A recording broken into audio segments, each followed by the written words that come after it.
All right.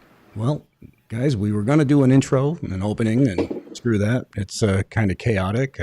I tried to put everybody back in the green room, but it didn't work. So, hello. Welcome, everybody. I know it's starting to air out there. Jim, it's showing up, right? I'm here. Okay. No, I just meant we're showing up online. So, yeah, I think so. I think it looks good. I think it's connected. I think everybody is visible. So I think so far so good, Jay. All right. So, hello, everybody. You know me, Jason Hawes, my co-host, JV Johnson. Yes, I know the thing's all over the place. This is the craziest amount of people I think we've ever had. So, we're trying to work with it.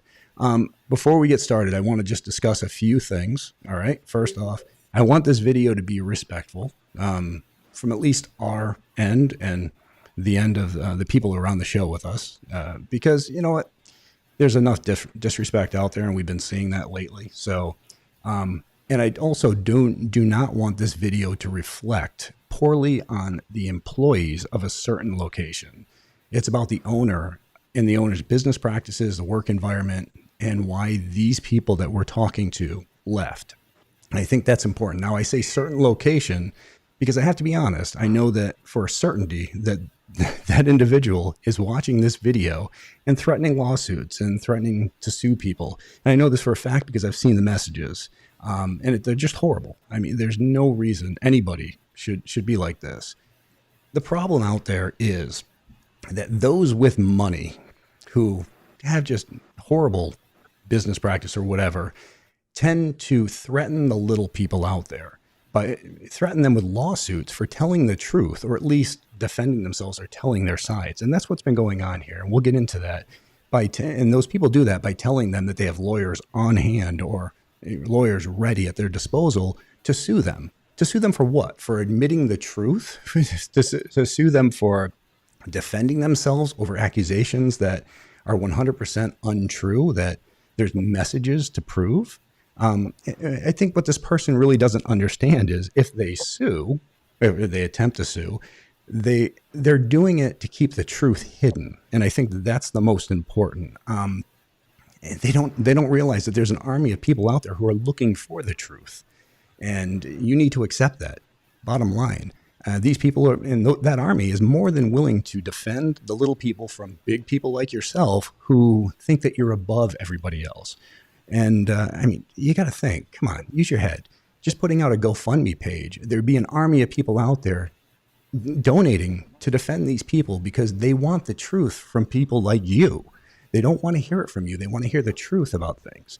And I think that's important. So, you know, with that, there was a post out there just recently that just came out 2 days ago. And Jim, you've got that. So yep. I want to read this post. It's I'll try to do the best I can because it's going to be small in Jimmy's side, but let's see. Hang on here. We're going to try to show this image. Again, sorry guys, I'm not used to having this many people here. Yeah, this is a complicated venture. I've got it. I've got the post here. I'm going to.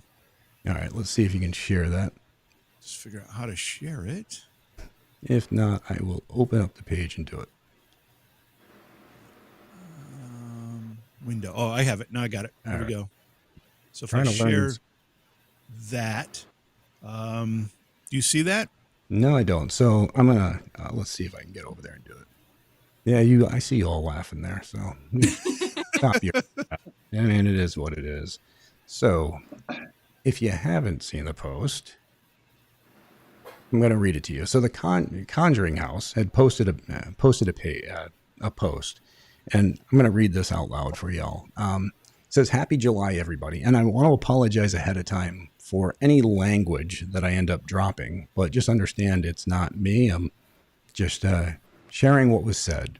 So hello, happy July, everyone. I'm hearing about a lot of hateful rumbling from people who are not in the Conjuring House supportive moods by the sounds of it. As you know, TCH, the Conjuring House, is the most haunted location in the world. Sorry, something stuck in my throat on that one. Let's see. We'll go. So we attract hundreds of people from around the globe. I would have expected like thousands or a million, whatever. But we attract hundreds of people from around the globe per month to Burrillville, Rhode Island, to partake in one of our effing experiences. Very professional. I am told that some members of the paranormal community and government officials keep attacking the Conjuring House. There are many wonderful paranormal investigators and honest government people who have consistently supported the paranormal field. Many members of the paranormal community have commended the expansion of experiences at TCH to broaden the interest in the paranormal activity that demonstrates the continuity of consciousness. As to others, whatever we really do not care, as to others, whatever. We really do not care about people who abuse and attack people. We consider them evil and wicked people. In fact, we never want any person with these personality afflictions to visit us at TCH, which I think that person owns TCH, but we'll get into that. So if you are among the wicked mood personality challenged, then stay away. Pretty much saying she should stay away from her own place. So we now have the kindest, hardworking people with positive outlooks on our staff. Our all-new staff, with just a couple of previous staff, consists of, I'm not even going to get into the list, but I'll share this in a minute, guys. There are always growing pains when you start or take over a business. But I think that business has been on for a couple of years now, but hey, there's still some growing pains. I am not apologetic that I needed to turn over the first wave of TCH staff. Among the reasons for the dismissal of these people were cruel and hateful verbal abuse towards others, which is exactly what she just did, and suspecting that some staff were fraudulent in their investigation methods. I will never be defeated or destroyed, now or at any time in the effing future, so effing be it. I appreciate the Township of Burrville for their support and guidance. I have helped TCH to grow its business and attract tourists from around the world since I bought the property and business in May of 2022, which we will get into why she owns this property. Trust me on that one.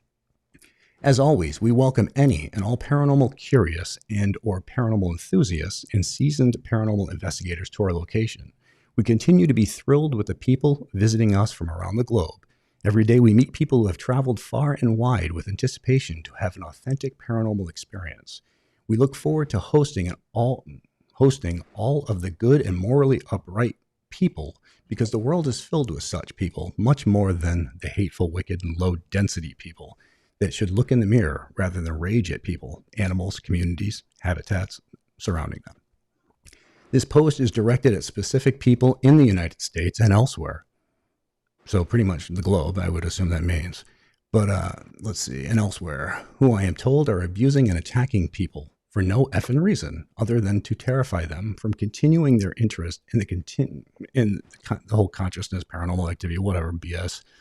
The state of Rhode Island has defended its businesses that have come under attack from wicked and evil forces to curtail their freedom of expression. I'm not going to get into the rest of this. Rhode Island was founded by Roger Williams and all this crap. But if you haven't seen the post, please, for the love of God, go and check it out. It's right on the Conjuring's Facebook page. It's a very, you'd expect a professional business to voice things rather differently. So, the whole thing is just disgusting to me. But with that being said, she claims that she fired a bunch of people, and we're going to get into all that, but she owns the property. There's no question on that, but we're going to get into why. And we're going to talk about a few different things. So, and I just wanted to give all those people that she just attacked without naming them.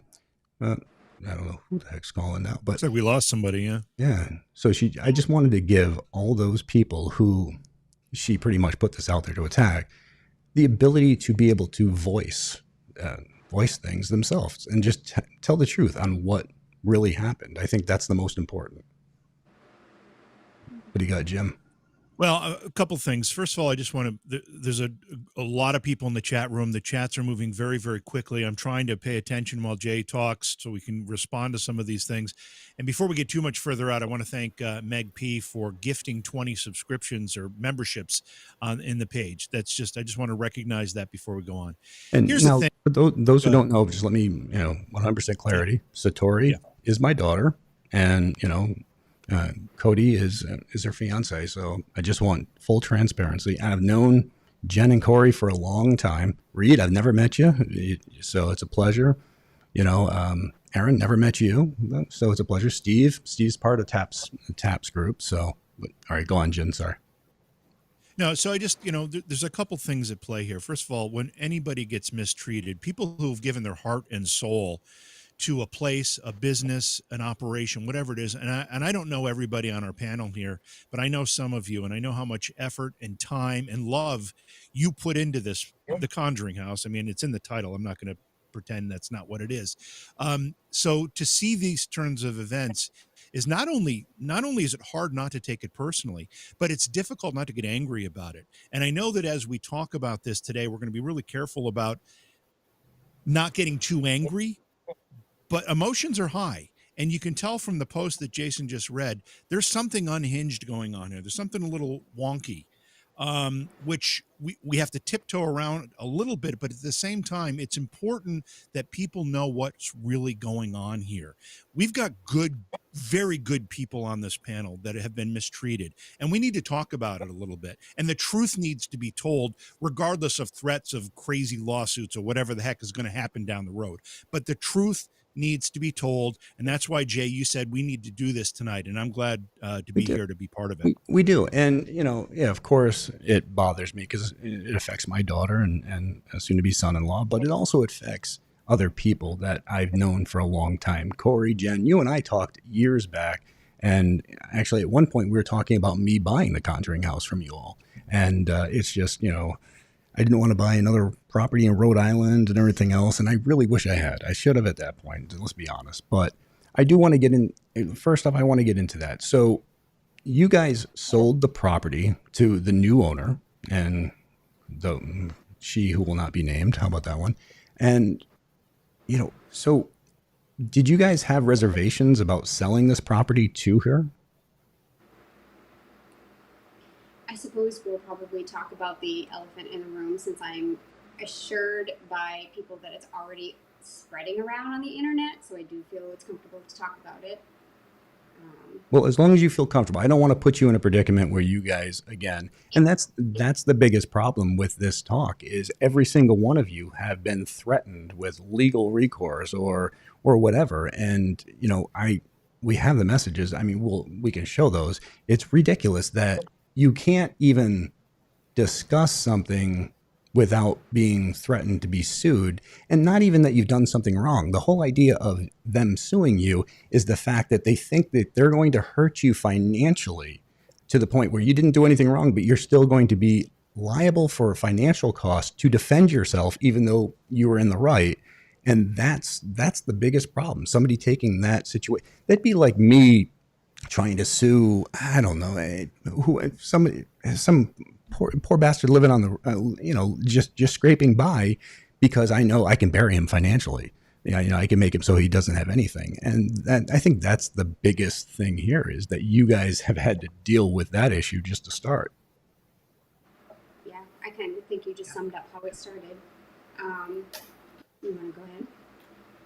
I mean, we kind of talked about it during our live stream just briefly, and everybody that knows us knows the story why the person that owns it owns it.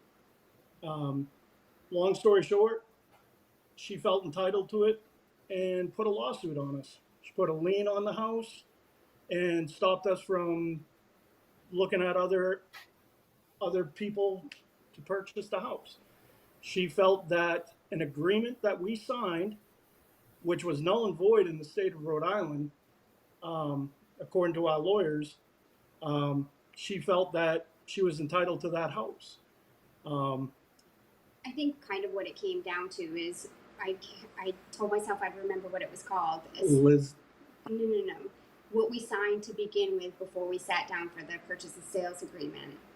yeah, We broke that contract before we sat down with her for the purchase and sales agreement because our realtor had assured us that in the state of Rhode Island it's not against the law. So we backed out after. I mean, I don't know if we can. Actually, I know there's things that we can't get into, like financially. So there are reasons behind. There are multiple reasons, I should say, behind why we backed out to begin with. And I will take some personal guilt on that because I did feel backing out before we sat down to talk to her was bad on our part. But it was also not going to go the way she wanted when we sat down anyways. Her closing date that she needed to do was way too long. So long story short, we decided to not sign the purchase and sales agreement. She put a lien on the property in order to continue to go to court multiple times out of our pocket. It was either sit down and discuss it with her, and which we did. The realtor suggested, let's just talk this out. She really loves the property. She clearly is fighting for it. Maybe that just shows how much she loves it. And we sat down with her. I'll be honest, I loved her. I thought she was great. I thought she showed the love for the property as well. I thought she showed the initiative, that she was willing to fight for something that she really wanted, and this is a decision that we made. And yeah, looking back now, I can see how she strong-armed. I can see how she put us in a position where we felt like we had no other choice. I So mean, she put an illegal lien on the house. yeah. And our lawyers said we could win the case. However, they said It will be dragged out. it's going to be dragged out for at least 5 years. It could be drug out for, it could be. And honestly, like, I was just in the mental state that I couldn't do more time there. I honestly couldn't. And, you know, I've talked about it and stuff. And I did love her in the beginning. Like I did, I thought she was great. I thought she was really good for the property. Well, and I agree with you on that, because I actually have done a lot of things there at that property, no charge, whatever, just showing up to help out. I mean, we're talking, I know there were some texts back and forth at one point about, and you couldn't get any responses, about the basement flooding. Well, Satori had reached out to me at one point, and I showed up there and reran the sump pump, fixed everything, got things going, and left. I mean, there were another time that a trailer was stuck in the way, and I went and destroyed my truck moving this trailer throughout there. I think you remember all that, Tori. And because, you know, you're like, oh, she's a good person, she's really trying to get ahead and so forth. Because none of us knew the behind the scenes working, or things that were going on, or things that were being said. I didn't know half the things that were being said to my daughter until just a couple months ago, and just why they were ready to leave, and why you all were ready to leave. I mean, and that's another thing. You guys sat there, you guys all wrote your resignation. Now, in this post that they posted, she, I don't know who I lost here. All right, Steve. Sorry. In this post that she posted,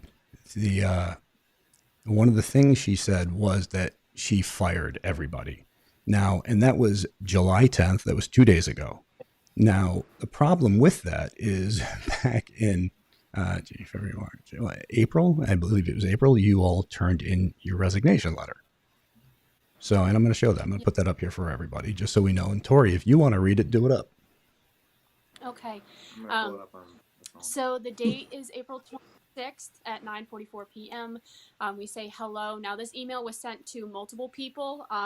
It was brought to the owner, our previous employer's attention, as well as somebody else directly associated with them, to make sure it was received. So we said, hello, hope you're doing well. I know the situation must be extremely tough, and I'm really sorry we're meeting this way. I spoke to Jacqueline yesterday in regards to the business. We know that Jacqueline often does not remember conversations, so I wanted this hold on one second. So I wanted this in writing in case that happens. The following staff members gave their resignation yesterday to Jacqueline through me, since she has my number, and that will take effect Friday, May 3rd at 11 a.m. And then all of our names are listed.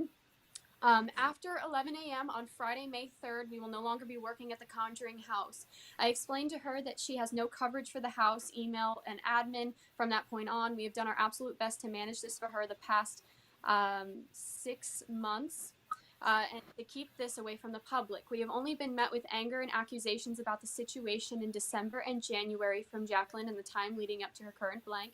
She has said some pretty horrific things about members of staff that were untrue, undeserved, extremely hurtful. And we told her in February that if she put us in this position again, we would have no choice but to leave.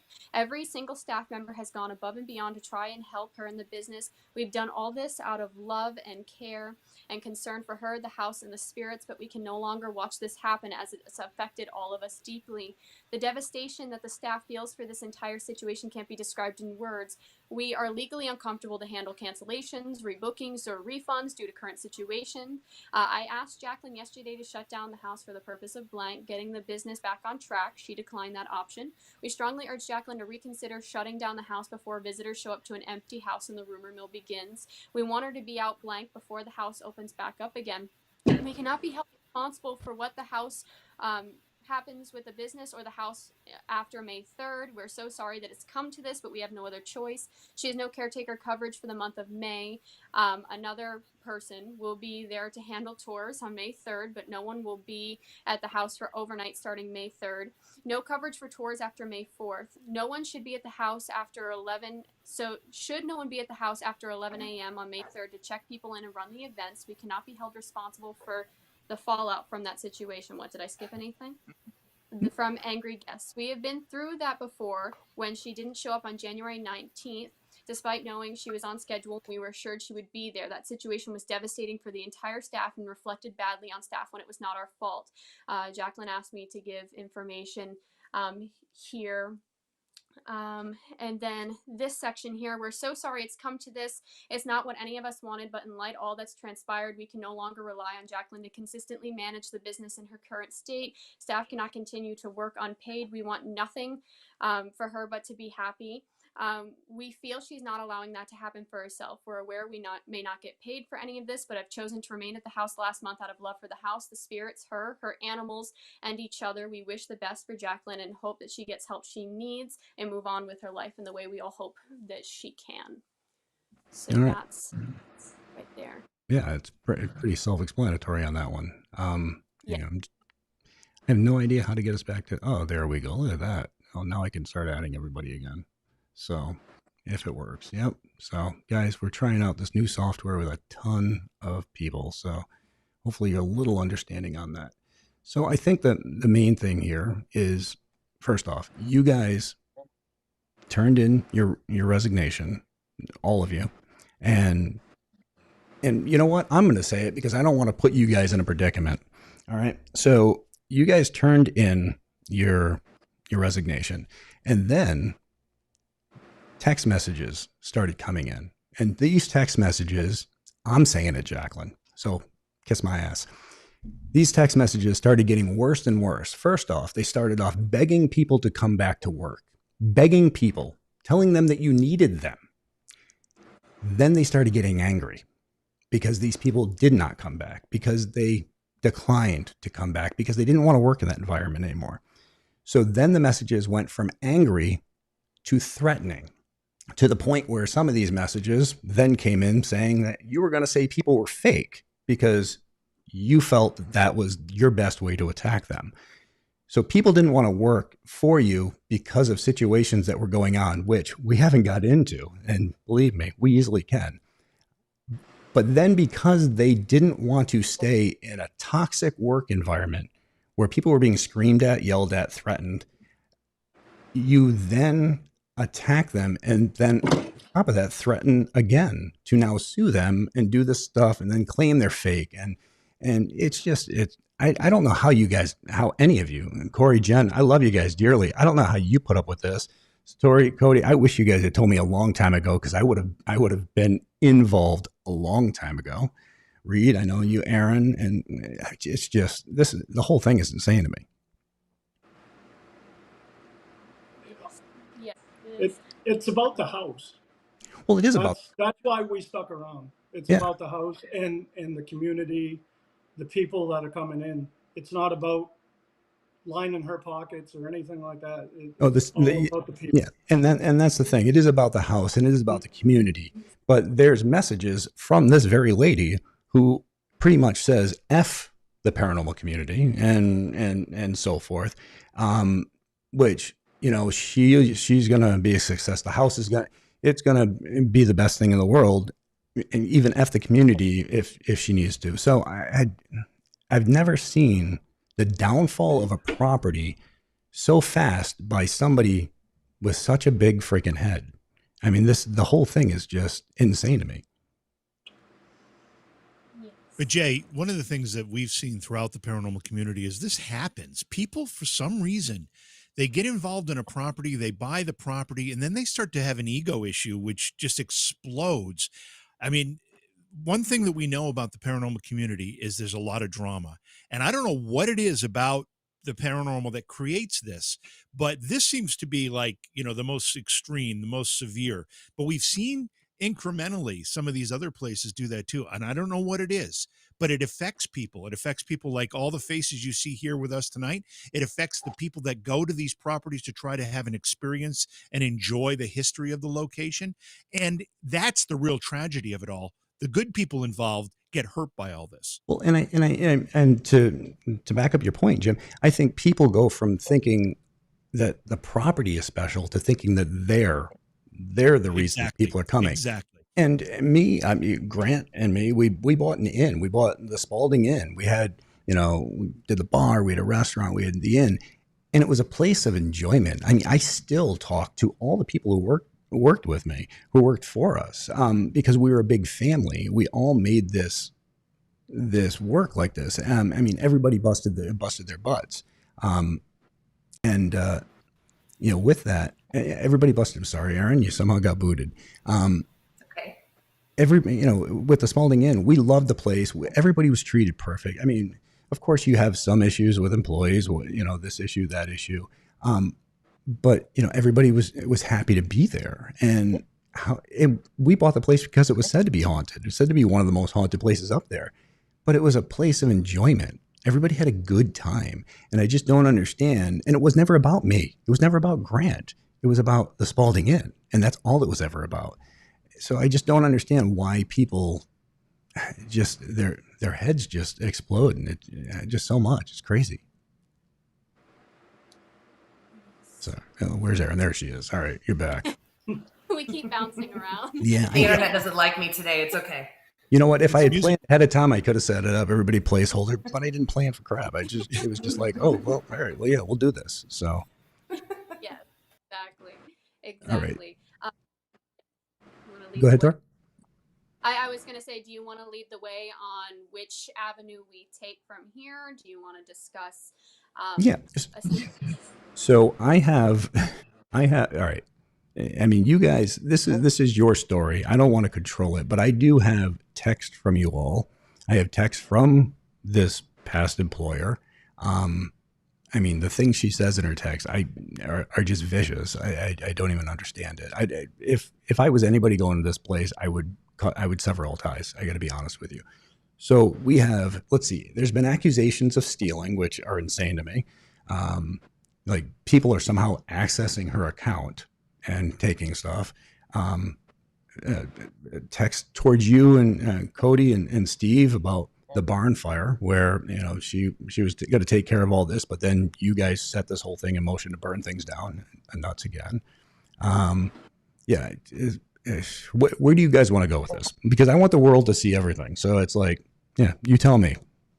Do you want to show your resignation too? Sure. Just because Corey wasn't on that resignation letter, can we show his from? Sure. February? Let me just. It was well received. I know that. Yeah, I'm sure everything you do is well received. Corey, I haven't known you a long time. Let's see. Which post is that? Let's see. Which folder was that one in? I think it's labeled Corey's resignation, and it should be in order. Jimmy, you got that one on you, or? Let me look. Hang on, guys. So. If not, we can definitely talk about it later when we pull it up. I just figured that it's a folder. It's a folder named Corey Resignation. I think it's Jen and well, yeah, it's I don't. Yeah, I'm trying to see it. I don't have a folder named that. I have a resign letter. Well, the resign letter was the main letter. Maybe it's okay. Sorry, guys. There was so much. Everybody watching this, there was so much coming in that it was just like. It is labeled Corey's resignation. All right, let me. No big deal. No, we'll see about pulling it up. So we can move on to something else while somebody's working on it, though. I'd have no problem with that. Yeah. All right. Well, let's do that I then. know that Corey and Jen being the previous owners, if you guys want to jump into the theft side of things first, or do you want us to talk about our side of things? It's up to you. We can, yeah, we can talk about it. I mean, Okay. it was really, I mean, it only ruined my parents' anniversary. It did. I mean, honestly, I mean, we were out to dinner with my parents on their anniversary, and I get a voicemail from the booking agency that this house uses to do their events. And it was directed towards the owner, not me, but it's calling my number. Leaves a voicemail, so she's the better person. She's like, we'll forward it to their email so they know they're trying to get a hold of her. All And right, so she does that. this is the accusations of stealing thing, right? Yes. Yep. So I've got Yep. the text messages ready. I can show those whenever. Yep. And she sends it, what, 10 minutes later? Yeah, not too much longer later, she sends us a group text. Now, granted, we haven't spoken to her for a few months. I haven't talked to her since I quit. And that's February. the first text in that folder. The first text in the folder is her text to us accusing us of Here we stealing go. from her. I'm going to show everybody this. So just so they can get, again, I apologize for the colorful language this individual tends to use in every message she sends people. She says, "What the F have you done, Jennifer and Corey? How much money have you stolen from me? Why the F is blank leaving a voicemail for Corey regarding my effing email and who's been messing with my account, including missing money. You have no effing idea what is about to happen to you." And of course, you guys, I see your response, Jen. Hold yourself. We did nothing. No idea why they called us. I assume it's because he was on the blank before, so his name was on that company thing. So, and they couldn't reach her. I mean, people had been calling Erin. You called her numerous times. I saw messages where you called and you were never getting returns. I mean, she was never returning your messages. Their voicemail indicated they were trying to get a hold of her. They were trying to exactly. So I'm assuming his number was like a backup number, is what I'm assuming. But I really, honestly, have no idea. Yep. And you said we have nothing to do, nor have we have any idea what you're accusing us of.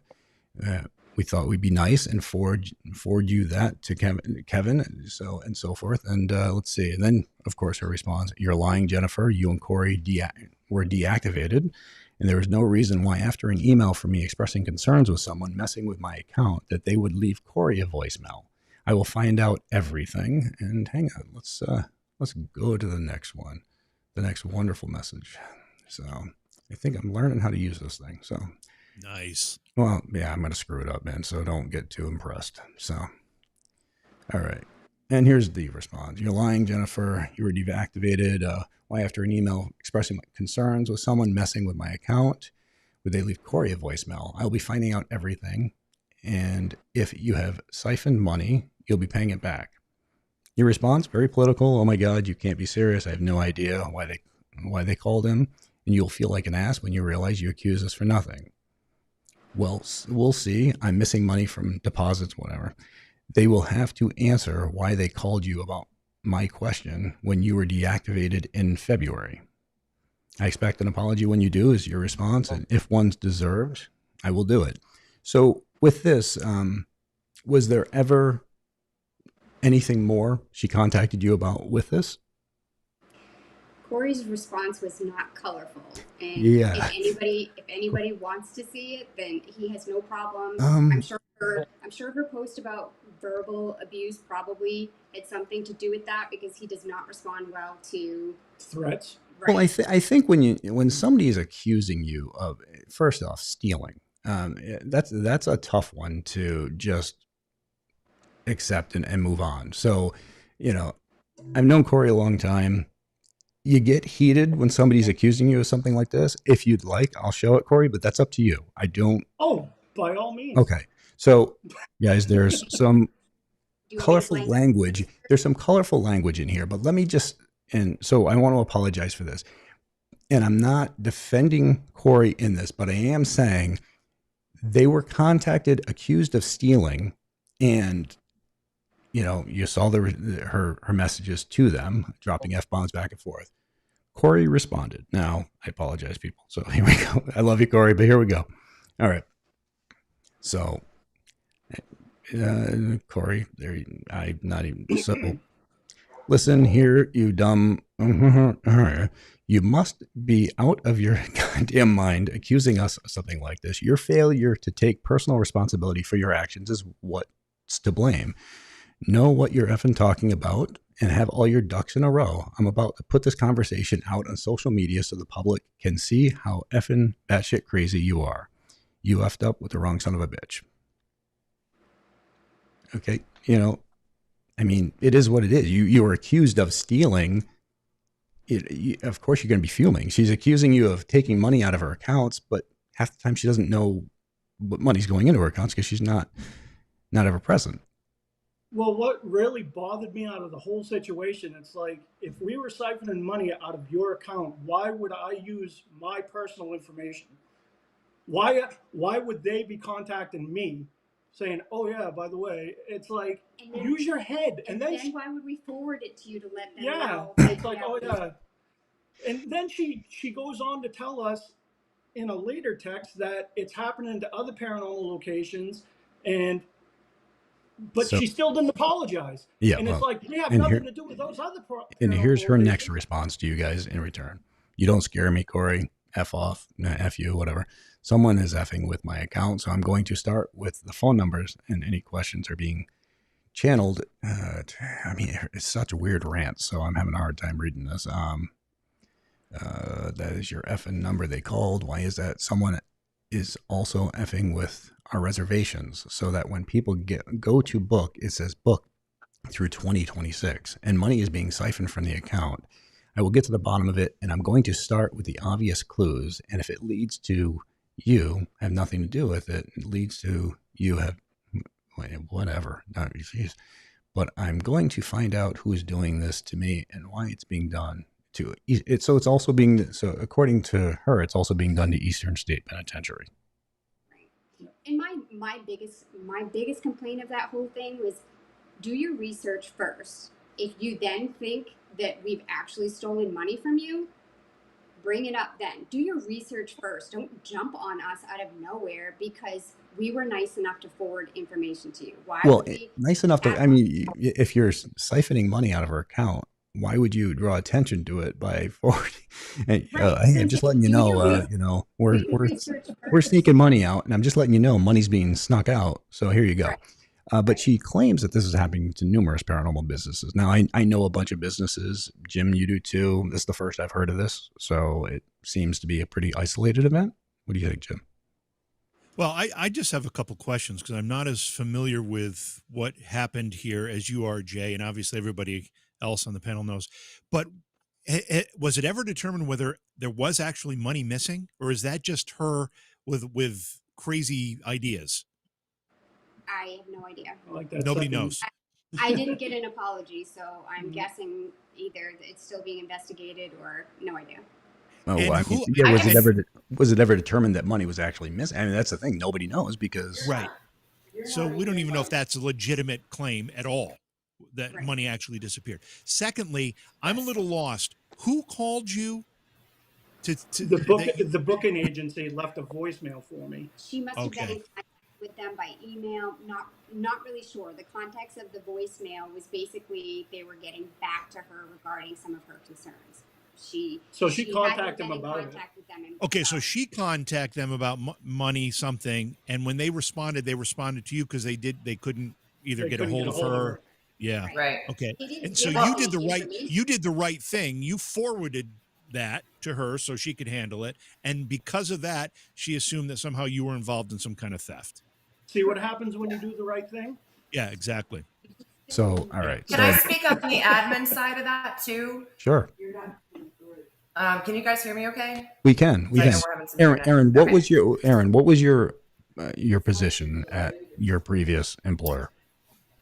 I started out doing caretaking for the Gamping last summer, and then took over for Jennifer as the admin in November towards December. Mm-hmm. So I was involved with, booking questions, emails coming in, rescheduling people, any of that kind of thing. But we were very limited with the booking site that we had with the access to things we had. So we couldn't change account numbers. You couldn't change where money was going to, which you couldn't even touch that side of the booking site at all. So there would have been no way to do that, one, because we didn't have access, and two, if you're refunding money to people on this particular site, you don't have the option to change the card or account that it's going into. It can only go back to where it came from. So in my opinion, from the admin perspective, that negates that, because it wasn't possible for us to do that. There was no access whatsoever. Well, and just like when you go to Walmart or anywhere else, if you buy something on a card and you're returning the item, they make you put that same card in because they're sending it right back to that. So you don't have access to transfer funds. You don't have access to withdraw money. Right. Yeah. The cashier doesn't have access to put that money back in their own account. It just doesn't work that way. And guys, we're not going to get into everything tonight because, I mean, with the stuff I've got, we'd be going for 24 hours straight. I mean, it's ridiculous. But I'm going to, would you like me to show more text of these whole accusations? We can move on. I mean, It does go back and forth, and Corey openly admits he was very uncolorful with his responses. So, well, I mean, yeah, but and I agree. But the thing is, you get so heated when somebody's accusing you of something you didn't do, and they never apologize. They never say, "Hey, sorry, I messed up," or at least they come at you full bore. It's ridiculous. Like, there's no questions, there's no conversation. It's straight out vicious attacks, labeling you a thief. I mean, what do you do at that point? I mean, of course, you get fueled, you get heated. You're going to say what the hell you say. So I don't blame you on that one, man. I would have used different language, but I don't blame you for the way you responded. I would have been pretty pissed. So. All right, so we just covered accusations of stealing, which again, we still have like 8 text messages in that, and I'm just going to let it go for right now. All right. Keep in mind that we haven't talked to our former employer in a while. Since we resigned, we really haven't had any interaction with this person at all, and Jen and Corey were the first individuals contacted, and then Satori and I were contacted as well. And these interactions led to us, making the resignation letter public, because we started hearing rumors that our former employer was telling individuals that we were fired, which wasn't true, obviously. And then they came after we made a public statement to try to clear things up and just say all the respect, but we've walked away. We don't want to get into it. And then, yes, it got worse from there. So we tried to kind of control it for our sake, and it, I think it just kept going downhill no matter what we did. Well, and even to say that. So, and then for you guys to start getting messages with threats of claiming that you're frauds and you're this and that because you guys didn't want to go back to work there, which was ridiculous. And I'm not even going to get into the details of you guys pretty much being told you're going to go do this, whether you like it or not. I mean, so, and you're going to do it for these people or whatever. But a friend of mine, Joe Vitale, which is not a supporter of you two, and you guys know this, but Joe's a friend of mine, Cody and Satori. Joe actually sent me a message just saying how him and the side-eye guy were at the house, and the side-eye guy straight up asked the caretakers and them if the knocking method that you guys have done, that's been in question by some, was real. And they blatantly said 100%, it's real. You have to see it to believe it.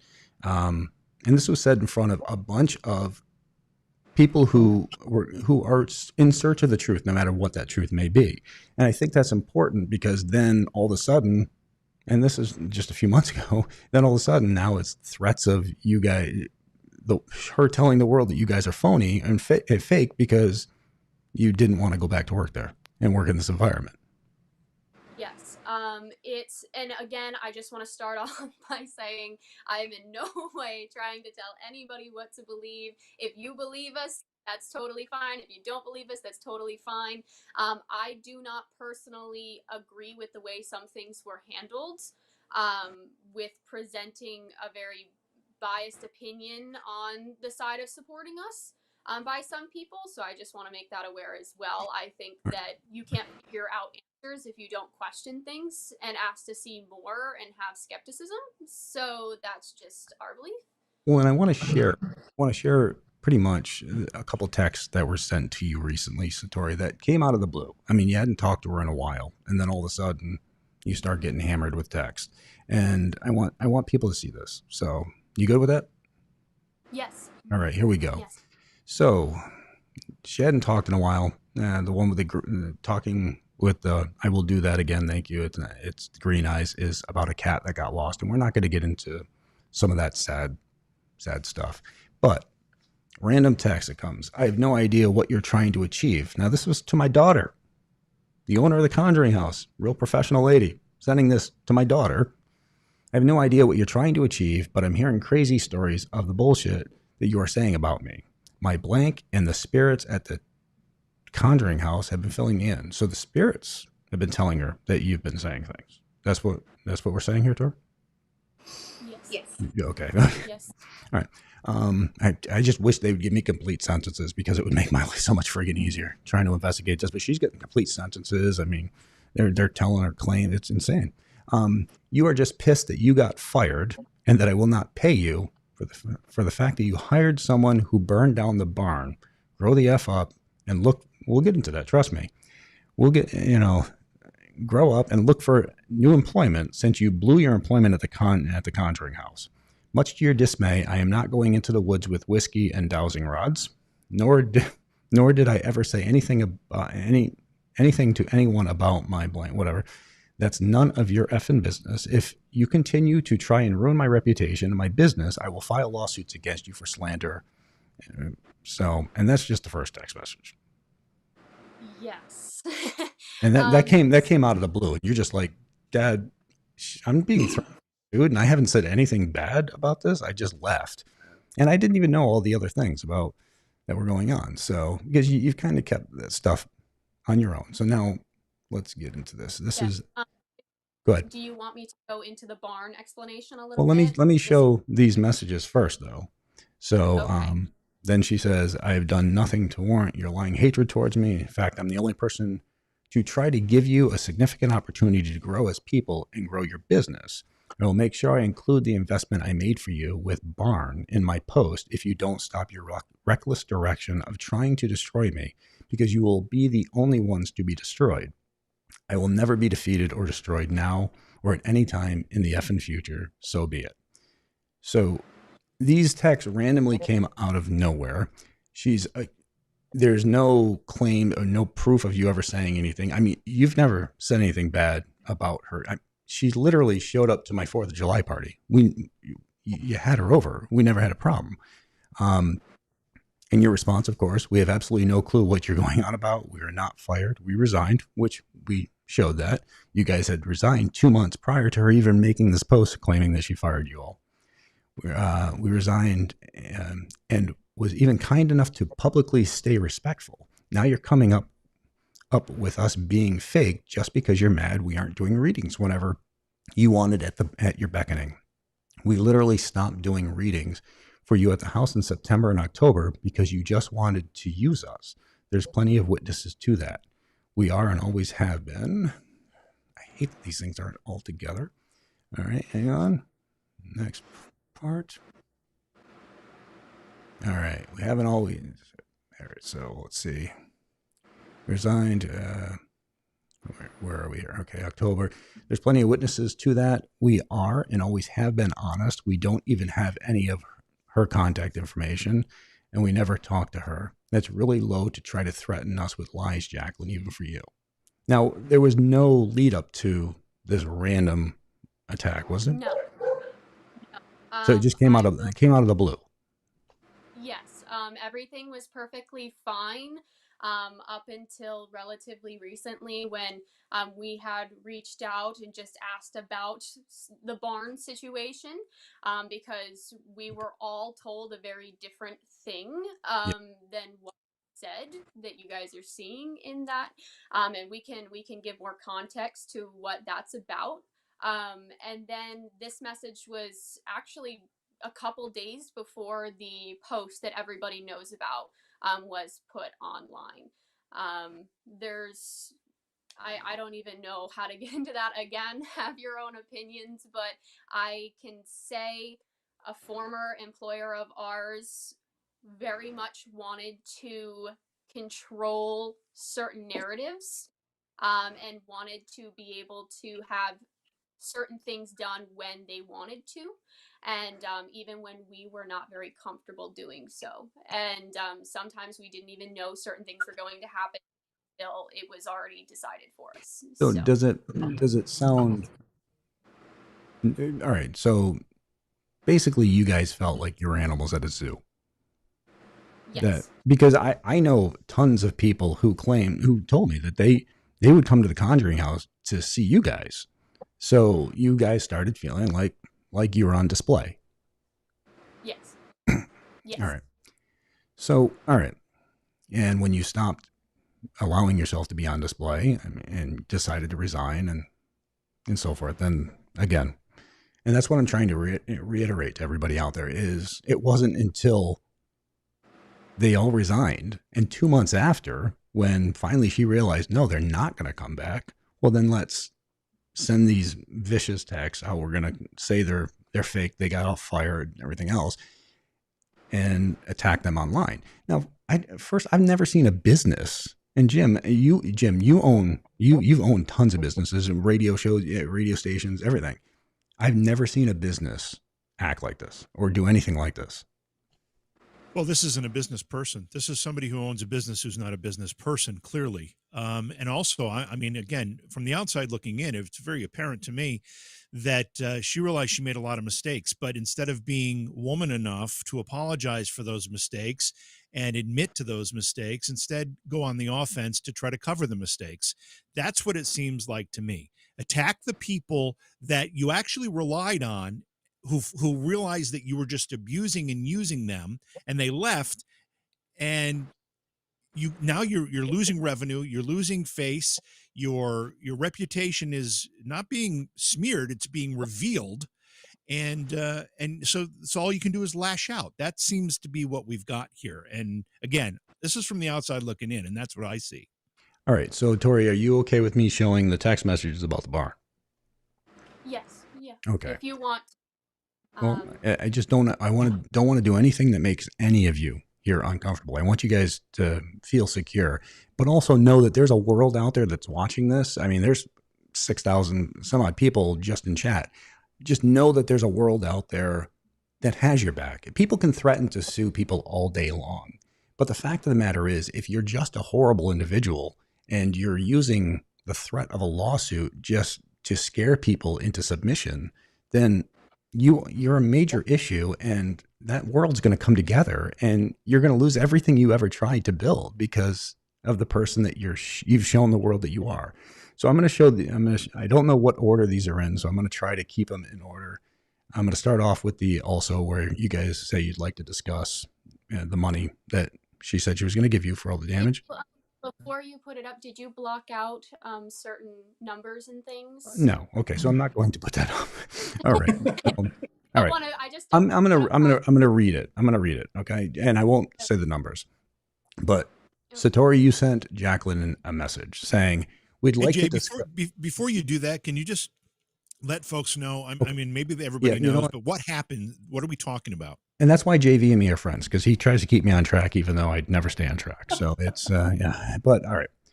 So Satori and Cody had talked with the owner of this property, and they have a museum of so-called haunted objects. And it was an agreement that they were going to fix the barn up together. And, Jacqueline was going to eventually use it for event space and stuff like that. So they were going to fix it up together, and they were going to have their museum there. And of course, a percentage was going to go back to the house. And sadly, one night at like 2 a.m, my phone goes off, and the barn is on fire. It's burning down. Now, there was things that happened. It was a chemical reaction, bottom line. I don't know if I do a lot of woodwork, and so when you're messing with stains and stuff, I didn't know this until after this happened at the Conjuring house, because I always threw the rags in a bag. I didn't know that they were combustible, that they would catch fire and do the things they did. that is what happened. And Steve, you're a very good friend of mine. I've known you for a long time. Steve, you were doing the work there. You were actually, she was talking about putting you on full time. So she gave you this job to actually do there, correct? Correct. Yep. All right. So Steve, who again, in all transparency, is a TAPS member, been with me for a long, long time. Great guy. Steve was given the job of staining the wood. And he put the rags in a trash can, just like I've done 1,000 times. And for whatever reason, they combusted. Now, it wasn't anybody's fault, wasn't malicious, nothing like that. Mistakes happen. Shit happens, bottom line. And the barn caught fire and suffered extensive damage. Now, I'm going to read these messages just because I didn't block out sums and stuff like that. So, but to start off, Satori and Cody sent a message saying, we'd like to discuss with you about getting that money that we lost from the barn fire. We're still planning on our museum and the location set up. We really need that because we saved up so much of that over the last few years, because you two were told that all your stuff that was in the barn when it went up, that you guys would be made good, that she would reimburse you for all the receipts that she asked for, you gave. Correct? Yes. Okay. Had asked for inventory. We have proof that we provided that inventory. Again, we weren't on the property when this happened. We were just told to start putting things in there because it was being used as an event space. That was the purpose of redoing it. And she was, we thought, kind enough to allow us the opportunity to put our museum up there, whether it be temporary or whatever. So we weren't there when the fire broke out, but she had told us she was going to, it was an accident, ruled an accident. It was nobody's fault. That's what it was deemed. And that we would be getting what we were owed. Okay. So again, Satori and Cody reached out in a nice manner, just talking about, or they're planning to do their museum and all this stuff. And says, hope you're doing well. The response, Satori, I did not get near the amount to cover the barn loss, nor did I get one dime for contents.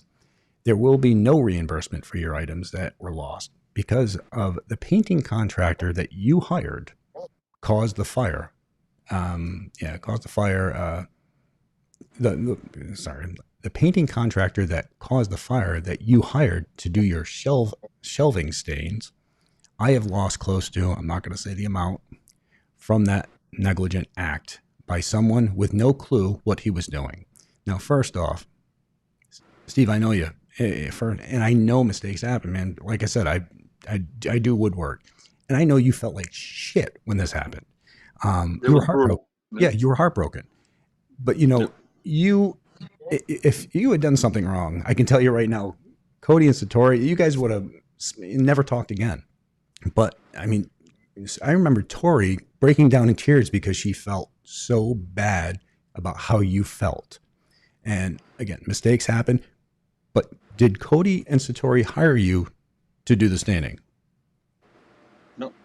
Okay. So did the owner of the Conjuring house hire you to do the staining? It was my impression that she gave the okay to come in and do the staining. Yep. Okay. So, and she was looking to give you more work and everything else. Mm-hmm. So, Tori, you start off with respectfully, I'm a bit confused. You did agree in the beginning that you would pay us for a loss. So again, I don't want to show these messages to everybody because there's some private information about money in there and valuables. Satori, you're right. Respectfully, I'm a bit confused. You did agree since the beginning that you would pay us for the lost contents in the fire, and we were unaware of any changes made to that plan. You did also agree and approve any work done by Steve at the time, who was employed at the house as well. You did say also that you had insurance and would reimburse us for what we lost. I'm confused about your point made. I was even doubting my own memory, so I went back to check our records to refresh my memory. And what I said is exactly what was agreed on. You said you would reimburse us for what we lost in the barn. It was no negligence under us, as we had both agreed on the idea. We had all agreed Steve could use extra work, as you were planning to make him a full-time worker as much as possible anyways. We were not in any way hired to work in that barn. We did not cause any fire. We were caretakers with a verbal agreement to use the barn for a business that, hang on, now I got to jump to the next one. Damn it. You guys are horrible with these things. All right. Yeah, and then you also said, oh, hang on. I'm on the wrong one. All right. She says, you are not taking any responsibility for your acts and decisions that led to the barn fire. I did not get anything near the blank that I spent to create this one. This one I can show because this one has stuff blocked out. So I will show this one. All right, hang on, everybody, just so you can see it. All right. You're not taking any responsibilities for your act and decisions that led to the barn fire. That's from her. I did not get anything near the blank that I spent to create the Paranormal Artifacts Museum. Can't believe you have the audacity to continue to push for reimbursement, which this was the first time you had reached out in months about that, if I recall. Okay. The fire was December 3rd into the 4th, I believe, and it was months after we reached out. Months and months. I want to say. Yeah, I remember that because I was actually, you had asked me and I said, well, you got to reach out. You got to find out. So, all right. So I can't believe you had the audacity to continue to push for reimbursement when I was not made whole for the extensive damage caused by soil combustion rags thrown in a plastic bag containing sawdust by a person named blank who did not read the instructions that said very clearly highly combustible, dispose in non-combustible liquid. I am not discussing this anymore, Satori. Best of luck.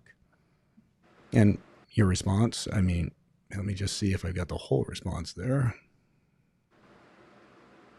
All right. So, well, you said we'll not take responsibility for something that happened without us even there or working. Cody and I did not cause any fire. We would never take responsibility for something we were not hired to do and did not actually do at all. There's no audacity needed when reimbursing us for what we lost in the fire is what you agreed upon. I just brought it up to you. So nothing is, so no idea. Now, I remember when this happened and even after this, Cody, you were actually, I think it was like right around your surgery time, right? So, and you were like, The fire happened a little before the surgery. We were coming home from an event in Pennsylvania that so we had, gone home, and then the fire had broken out when we were at home, and then we got a call that there was a fire, and so we raced to the location. Okay, but I do remember also, Cody, you were actually showing up there to deal with the insurance people at some point, right? Weren't you kind of handling some of this because, again, they couldn't get in touch with her? Yes, that's correct. You look so worried when you're talking. I can't say we're not nervous. I mean, well, I know. But you know what? There's over 5,000 people watching this right now, 6,000 people watching, well, just in chat, who understand that you guys shouldn't be nervous to tell the truth. I mean, that's the worst part. You guys are so nervous because she's conditioned you that she's gonna sue you for anything, for you guys even saying anything. The truth. I mean, it's just friggin' ridiculous. Come on, give me a break. So you guys have not ever been reimbursed. I'm not sure. I don't know anything if she's ever gotten. I'm sure she's gotten taken care of with the barn through insurance and all that. But you guys did give her all the receipts. Like she asked a couple times for the receipts for all your content. Yeah, Aaron was kind enough, working admin and doing all this stuff for us. And when because we hit like a rock bottom at that point, we didn't know what to do, and we'd never been through anything like this before. So Aaron was kind enough to help out as well, kind of figuring out the inventory situation. So she can witness that. Okay. I can witness that because I put that together based off the list that they sent me.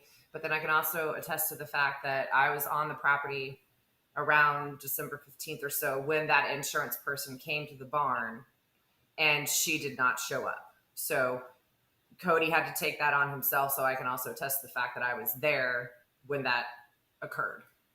And I can attest that I showed up to help clean out the barn again, just trying to help out. So because you're expecting somebody to do the right thing, or at least what they've said, or just to care in general, I think. So. Yeah. And the barn kind of plays into our method a little bit as well. She would, our former employer would kind of use that as leverage at times. I I will say this. See, it's just very stressful when I haven't been able to say anything for so long because now it's like, what can I say? I will say that due to a employment, we were afraid to say, and this is personal to us. We felt too afraid to decline things, and it was also it seemed as if our place of employment and that museum was kind of used as an owing to do sessions. So in other words, it was So contingent. It was contingent on you guys doing your sessions. yes, it Well, was to us. It seemed like we had this done for us, so we have to do this whenever we are okay, asked. Yes. gotcha. What you got, Jim? Anything? Well, I just want to point out there's a lot of people in chat, and there's a lot of sympathy for what all of you have gone through. And so I don't think she's getting away with this. I think if there's egg on anybody's face, it's hers right now. But I do have some questions because I don't know everybody on the panel here, and not everybody's really had much of an opportunity to talk. As I look at the screen, there's somebody right to my left. I don't know. Yeah, who is that? Reed, introduce yourself. Yeah, who Hello. are you? How do you fit into the story, Reed? You said what? I'm sorry. How do you fit into this story? You haven't had much of an opportunity to talk. I was a caretaker, tour guide, hosted events, helped out with camping. I was working there since Jen and Corey really owned it towards the end of their time owning it. So they hired me to do some caretaking and to, watch over the house for a couple days if they went up to Maine. I was there for about 2 years and been able to work with all these wonderful people. So that's where I fit into place. And I have to ask as a group and just nod your heads, but is everybody in solidarity that you feel like this person who owns this place now is mistreated you, is mistreating employees as a rule, and probably not giving guests the service that they need or deserve either? Does everybody feel that way? Head shake. Yeah. And that's again, I go back to the fact that that's the biggest tragedy here at all. The home, the place has an amazing history. The stories and the reputation are great, and it's just a shame to see someone like this come in and just blow it all up, almost literally blow it all up, because of their narcissism. And again, Chad is very sympathetic with all of you and what you've gone through, and I think a lot of people are aware of what's really happening here, probably more than you actually recognize what's at play here.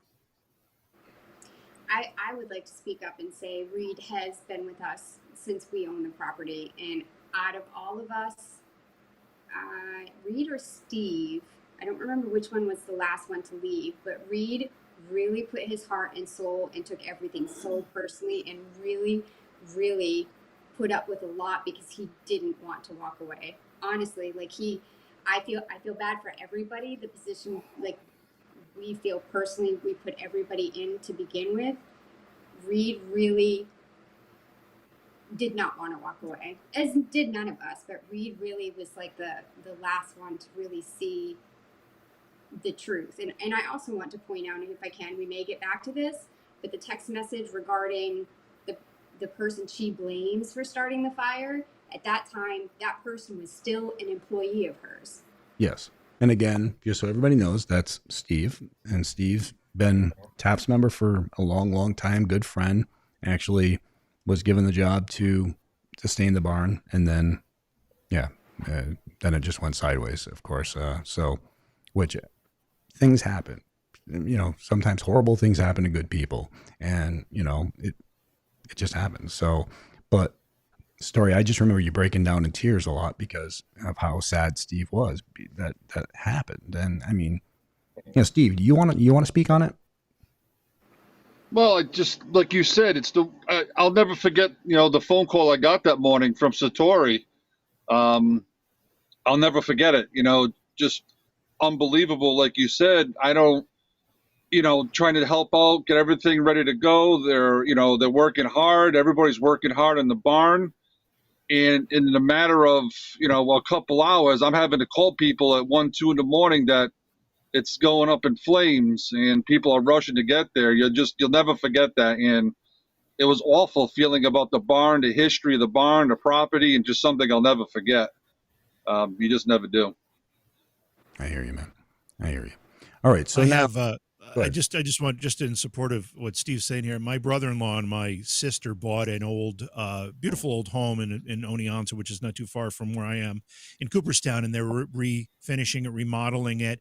And they had almost the exact same thing happen to them just a few months ago. They were doing some staining, painting work, put the rags into a bin, like a trash can, put it on the back porch, and it ignited. They had no idea that could happen, and it did. And thankfully, a neighbor noticed it before it fully engulfed the structure. And the fire department got there quickly and was able to put it out. So the damage was significant, but it didn't envelop the whole structure. This is something that can happen, and no one's prepared for it. And I understand, Steve, why you would feel horrible about that, but at the same time, you certainly shouldn't be blaming yourself. I appreciate it. It's just tough, and then, going there every day and seeing that side of the barn charred, you have to drive by it every time you go back there. It was not easy going back there. And it's something I had to do, going back, because I love the property and I love the spirits and I loved everybody that came to see the house. But yeah, you had to just, it's something you'll never forget. I just never will. Well, and I also want to clarify something that was in the chat room. Somebody had said insurance generally doesn't cover contents.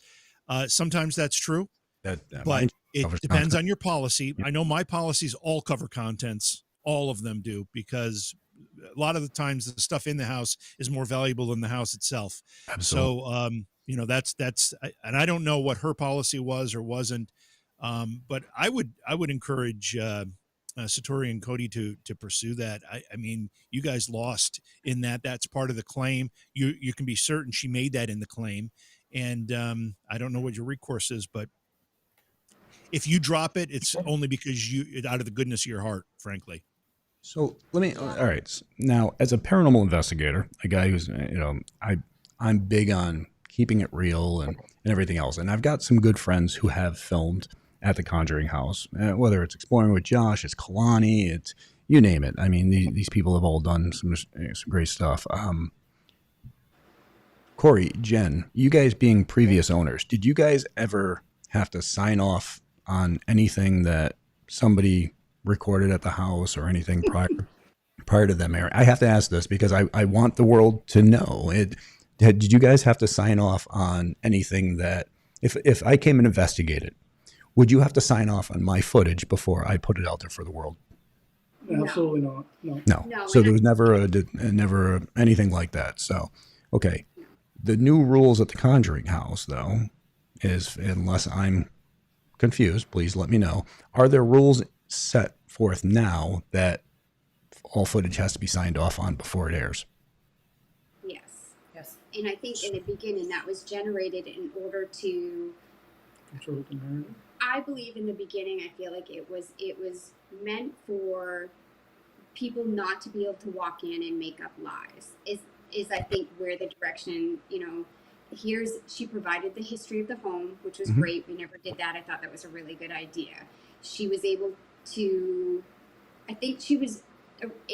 stop spreading of the lies where people could just make up whatever they want in general. I think so. It started off as something positive. Right. I think what it came down to is I do feel like it steers a narrative. It's almost like you're not allowed to say. You can't be free thinking. Well, and that's the point I want to bring up, because so if I came and I was able to debunk a bunch of claims, I don't know if that footage could ever be shown. In other words, somebody has to sign off on it before I'm able to air it and let the world see that I was able to debunk something. And I mean, that can become very one-sided if I'm trying to push a narrative. Yes, Cody, go ahead. And that doesn't only go for guests to the house, that's for employees as well. So if we have a personal experience, we can't share that if it's, I'm trying to figure out the right wording for this. In other words, you have to get approval before you share it? Yes, would okay. ask for approval.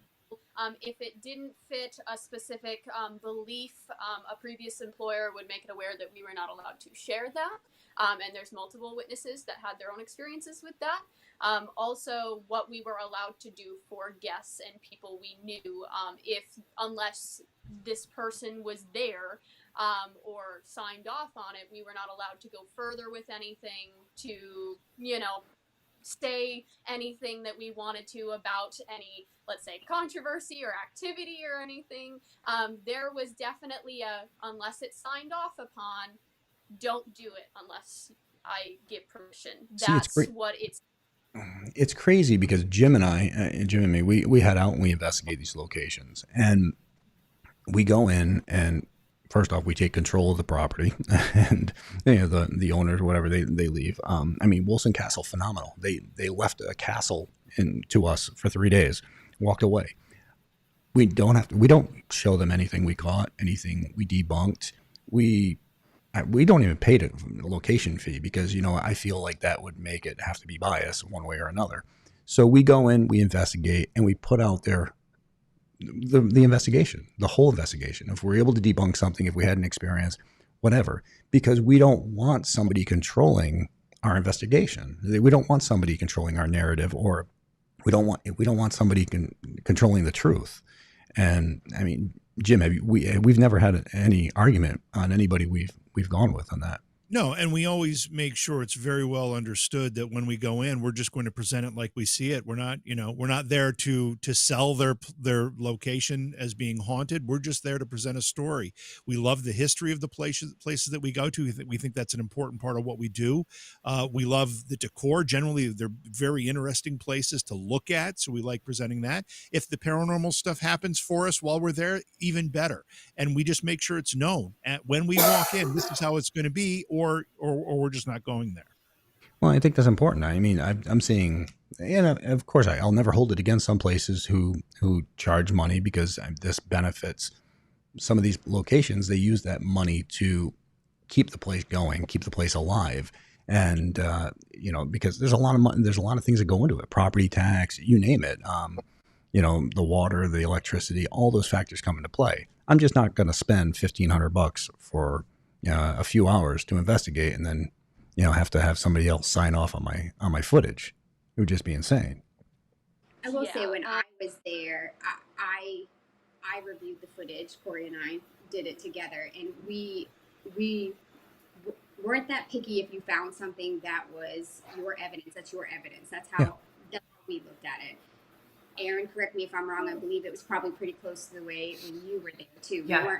We personally weren't correct. trying to draw in a direction where we didn't want people to not be able to investigate.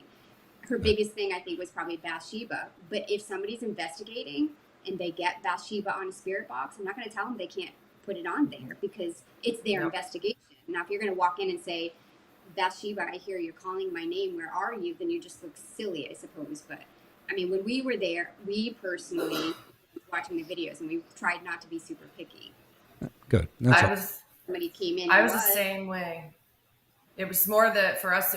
I was always looking for the historical information to be accurate, because there's so much information that you can get on a tour or on that sheet of paper that is very easy to get dates wrong or parts of the story incorrect. So for me, it was more just making sure that the history of the house as we knew it was accurate. I felt the same way about evidence. Like if you got the word demon on a ghost box, a spirit box or something, it's not my place to say, well, you can't put that out there. I was looking for historical accuracy. I didn't get into people's evidence. That's awesome. But someone who's coming in that has to sign a contract like that, I can see where it'd be very intimidating. Yeah. It could definitely be. Yeah. So, Jimmy, what's going on in chat? What are the questions? Well, there are a lot of people that are making an interesting point too, because we're talking about locations that charge fees, and a lot of times, as you pointed out, Jay, this is how these places survive. This is how they maintain the property. This is how they pay their taxes, their bills, whatever. And that's understandable. But there are some places that go way beyond that. And there are a lot of smaller content creators on YouTube and other platforms that want to share these properties as well. And some of the folks in chat are sharing their stories about how the fees were so expensive that it makes it almost prohibitive for them to be able to get in there and actually experience the locations and share it. and what she's charging for this location seems to be kind of affecting some of those folks that way too. Yeah, I don't know, it's mind blowing on that. So, but all right, so guys, I've already kept you going an hour and 20 minutes. What other topics you want to cover here? Well, we covered. Yeah. Well, you know what? Let me ask this. I have a thing about her not showing up for tours. So Yeah, so I was the caretaker for that week. Reed, That you're was finally talking. Here we go. Yeah, that was a fun one. So it was. Did anybody remember? It was winter. There was a pretty bad snowstorm. I know that. Can I think it was share? like Can I early share the text? January. Can I show the text message? Yeah, of course. Yeah. Okay. I just want to make sure before I go do it. I don't want to overstep on you guys. So, all right. Hang on. All right. Make sure you show Reed's really cool sign. Is this the one right here? At this point, the entire staff is at loss on what to do in regards to the business. Is that no? That's correct. That's the beginning of it. This was. Okay. We have tried every avenue we can to think of to reach out to you. We gave a deadline Tuesday, January 16th, 2024 for you to get some help for the entire staff would walk.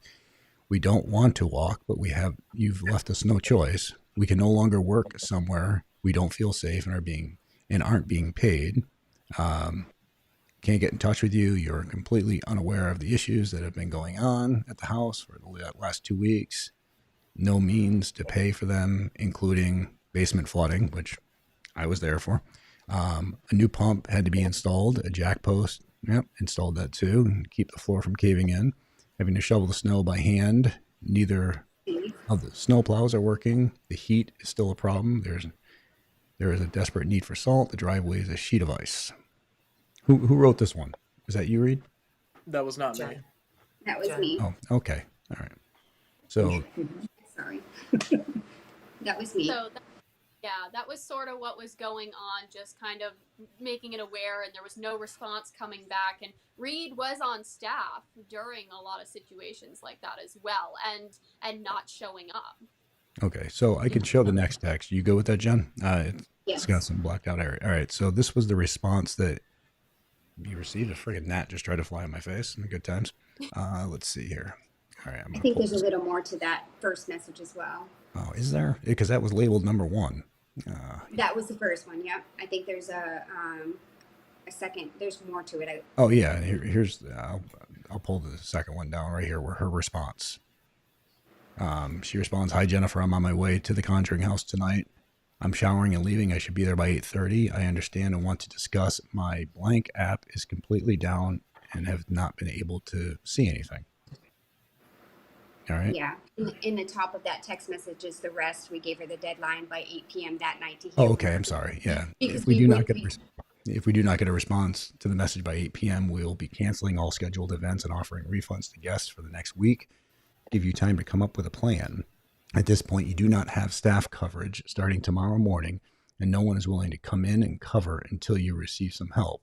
We are all devastated by where we are now, but we feel like we don't have a choice. We wish you the very best and hope you will get the help you need. I mean, it's a worried text. Yeah. I mean, you guys were truly worried about her. It's been emotional roller coaster for sure. Like it's been an emotional roller coaster. And at this point, I had been done for 2 months already. I was just the mom of the group. I was the go-to person who tried to keep the group together. Like I wasn't trying to be part of anything. I was behind the scenes, just trying to keep the group together. All right. And I was the lazy aunt, or whatever you say that. Like I'm the one who was in contact with her when nobody could get a hold of her. Gotcha. And her response was that she was showering. She was going to be there by 8:30. I understand. I want to we keep on losing Aaron. Aaron, you're back. What is wrong with your internet over there? I don't know. You're the only one getting booted. Kicked out. So she says she should be there by 8:30. She wants to discuss. Her app is completely down, and I have not been able to see anything. Blank was given the checkbook days ago to get whoever paid. So that part I'm confused about. I'll be there by 8:30 tonight. There's a light. there's a light on in the trailer. Okay. And you said she was able to mail out checks to everyone who needed to be paid. Corey and I ordered the pump and jack post from Home Depot. Cody and Satori could pick it up, could pick up salt. Just going on with that stuff. The caretakers will check the guests in and leave as soon as you arrive if you want to sleep inside. We really do hope you get the help you need. Again, another caring text. I mean, you get, as long as I've known you, you guys have always had big hearts, bottom line. So, all right. So let's see. We got text number 4 here. I just want to make sure. All right. All right. So this is where you start sending. Are you still on track to arrive? Let me just pull this down. I wish it would have. I should have pulled it aside so you could see the time. No, We can't. So this was later on that you're asking if she's still on track to arrive. No response. You send question mark. Should we assume you're not showing up? Should we start canceling tomorrow's tours? Overnight guests? And then still again, no response. So I guess if we don't hear back in about 15 minutes, we'll just start emailing the tours for tomorrow. We don't want to give guests too much of a short notice. Just let us know. I'm so sorry. I'm coming tomorrow. I can cover tours. My app is still down. So she never showed that night. Correct. Okay. Which she didn't, theoretically, she didn't have to. Yeah. She just needed to be there for the tours the next day. But as the owner, she's telling you she's going to be showing up, and she just never shows up. You guys are waiting on that. So because she's the one who can make the business decisions and everything else.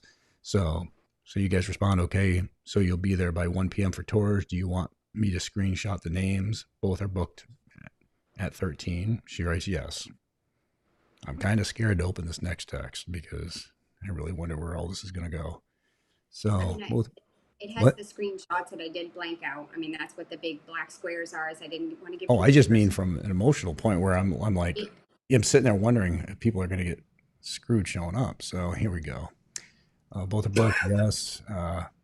Is the app or login the issue? No. Info on app. Really? That's weird. Okay. All right. So that black. Basically, the next is just giving information about the guests that are showing up. Parents who didn't have their own children with them, parents needed to sign a waiver, so I told her the kid that was showing up. All right, so sign in to the gate. Everyone is going to email the info. Conjuring House guests are upset. Please keep an eye on the emails. So that was at 12:55 because she didn't show up. So she never showed up. Even the next day, she never showed up. I do believe she showed up like at that night. 5 o'clock. But I mean, but she didn't show up for the tours that she said she was going to take, and those people showed up for that, and there was nobody there. Correct. For a while, Reed was there in order to at least give the people the information that they needed to email her, because at that point we were hoping giving her the responsibility for what was going on would help her snap out of whatever it was that she was going through and focus on the business. Like, that was our last go-to, as if we've done so much already. We need something drastic to happen in order to help you come out of this. That was our last resort. So the next response was Corey's response, correct? Yes, again, very distasteful, but yes. Well, I mean, it's not even. Yeah, I can't say it's distasteful. I think it's more fed up. It's when you finally just say enough is enough. But here, I'm going to share this to everybody out there so you can all see it. Again, I apologize. So, Jacqueline, what the F are you doing? You better pull your head out of your ass. Corey, you should be like a poet. I'm telling you. So, and get down to the farm and do your goddamn job.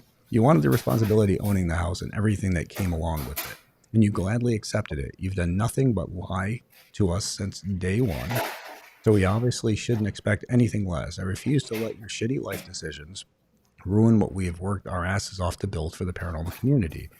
There's a sign on the gate saying we're closed and to contact you through emails for more information.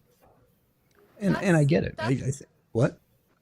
I was going to say that's the tough thing, because Reed was there to have to try to guide people on that, and we didn't know what was going on. And poor Reed was getting attacked. I was getting thrashed apart by people coming from across the country. It was really bad.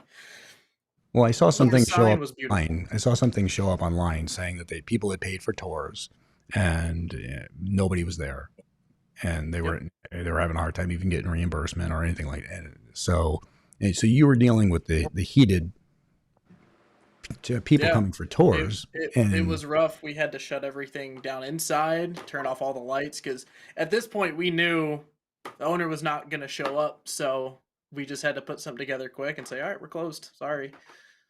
So. All right. So I want to say that was very devastating for all of us. I can't tell you how long I personally cried for, let alone Reed standing in front of these people, because that is not what we wanted to do to people. We were hoping that the devastation of that blow would really go to heart to her. It was more of a, this is what we are hoping will open her eyes, and it was so devastating for us. And all we got was the ramifications for it. We had to clean the mess up and pretend. The staff got blamed. I mean, yeah, and you guys are trying to put on a happy face There's and Google make it seem like everything's fine. reviews are saying, "Oh, the staff's lazy. This, that, and the other," and it's like, it was hard. Well, it's tough when the staff's not lazy, but the staff doesn't own the property, and if they're not getting paid or these other issues are coming up, it's like, how long do you sit there and accept that? How long do you sit there working, wondering if you're actually going to get paid? And people aren't returning. The people who pay you aren't returning any messages. They're not contacting you. They're just blowing you off. And I know there's some other text messages in here, random, I'm going to jump on a flight. I'm taking off somewhere. Some other stuff. What? I don't recommend it. All right. Well, so I'll leave that alone. But yeah, I mean, I read these messages and I'm just, oh my God, it's painful. It really is, because that property is so beautiful, and it sucks because I see it falling apart. And I see everybody trying to hold it together except for one person, the person who's supposed to hold it together. Yeah. Yeah. And well, I think on the admin end of that too, Jen and I and Corey as well. I mean, having to know that this was going on and we couldn't open the house up because she wasn't there. And then obviously we get the blowback in emails because, of course, and understandably so, people are angry. They want answers. What the hell's going on? And they lash out at who they can contact, of course. Exactly. And so, of course, and I'm from Georgia, so I'm always trying to be super polite and this kind of thing. And most people were really great about it. And, and I'm just going to say this because at that point, our concern was we can't even get in touch with her to get an okay to issue refunds at that point. But we kind of had to make I'll eat this. I made the executive decision to do those refunds because people were driving from New York, and these are people who drove long hours. And that's the other point with this house is that people do come from all over the world. So, if you have to shut the house down, you don't know if somebody flew in from England for the night or, somebody's coming in from God knows where the next day. We always tried to do the best things we could for the guest experience while this was going on to keep everything out of the public. But it was a really difficult decision because we wanted to always do right by the people who came to experience the house. But we were dealing with this kind of stuff and having to make decisions because we couldn't get in touch with the owner for weeks on end. And so that was a really difficult position for us to be in as well, that we were making decisions on things that we kind of didn't have a choice, but we couldn't get an answer from her. And that was really difficult for us. Yeah, and when people travel that far, another thing, it's not, a lot of times these people are booking a hotel room somewhere. They're doing all these other things. They go to the hotel, check in, then they're going to go and do the tour or whatever. So if the tour is not happening, now they just spent all the money in gas and tolls to drive there. They spent the money for the hotel room because a lot of those hotel rooms aren't reimbursing. Jim, that through the apps and all that. And then you get there and you can't do it. There's nobody there, or you can't even do the tour. So you just drove however far or flew however far, all these other expenses, and you've gotten screwed out of the whole experience. Yeah. Yeah. And what's unfortunate is she guaranteed us she was going to be there. We had the means of sending out a mass email to everybody that was coming through the app, the booking app. And she's not far away. Hey, nobody's there to do the tour, so if you're not driving, don't bother driving. But Exactly. And it's not like she's far away, man. And of course, she's only an hour away. So, I mean, she says she's on her way. She, what the hell's going to stop you? You're an hour away. I mean, and half of that hour away is just trying to drive through Burrillville because it's the middle of nowhere. I mean, it's Rhode Island. I mean, that's the middle of nowhere. So, you know, we're sorry if anybody that's watching this was somebody that booked and was not able to get that tour, and we're sorry because we sincerely thought that you were going to get that tour, and we were and we may not have been the best at times. We were stressed. We were constantly trying to hit each other up and try to figure things out and kind of run things on our own. But it seemed that in our place of employment, we couldn't get in touch with the employer. We couldn't figure out what needed to be done. We couldn't run anything. And then when to kind of tie it back into this post that was made, it seems that the verbal abuse accusations and the untrue accusations made against the first wave of staff, it's really the other way around. And again, if people are just tuning in, this is the thing that Tori is talking about. It's the post that was on the Conjuring Facebook page they just put out there. And comments have been turned off on this. So it's been seen. Says 564. There's actually well over about 1,200 comments, and it had been shared all over the place, making all these accusations. Again, 2 months after all these people resigned, she makes accusations that she fired everybody and that people are faking. And we have text messages that show that she made threats that pretty much requesting people to not resign. And because the people still resigned, then it became, it started off as please stay, don't do this, don't do that. And then it became, well, if you're not going to stay, then I'm going to sandblast you through the public. But now with this post they did, I mean, it completely backfired. It really did. They did this post, very untasteful post, dropping F-bombs as a business and everything else, and just the way they did it.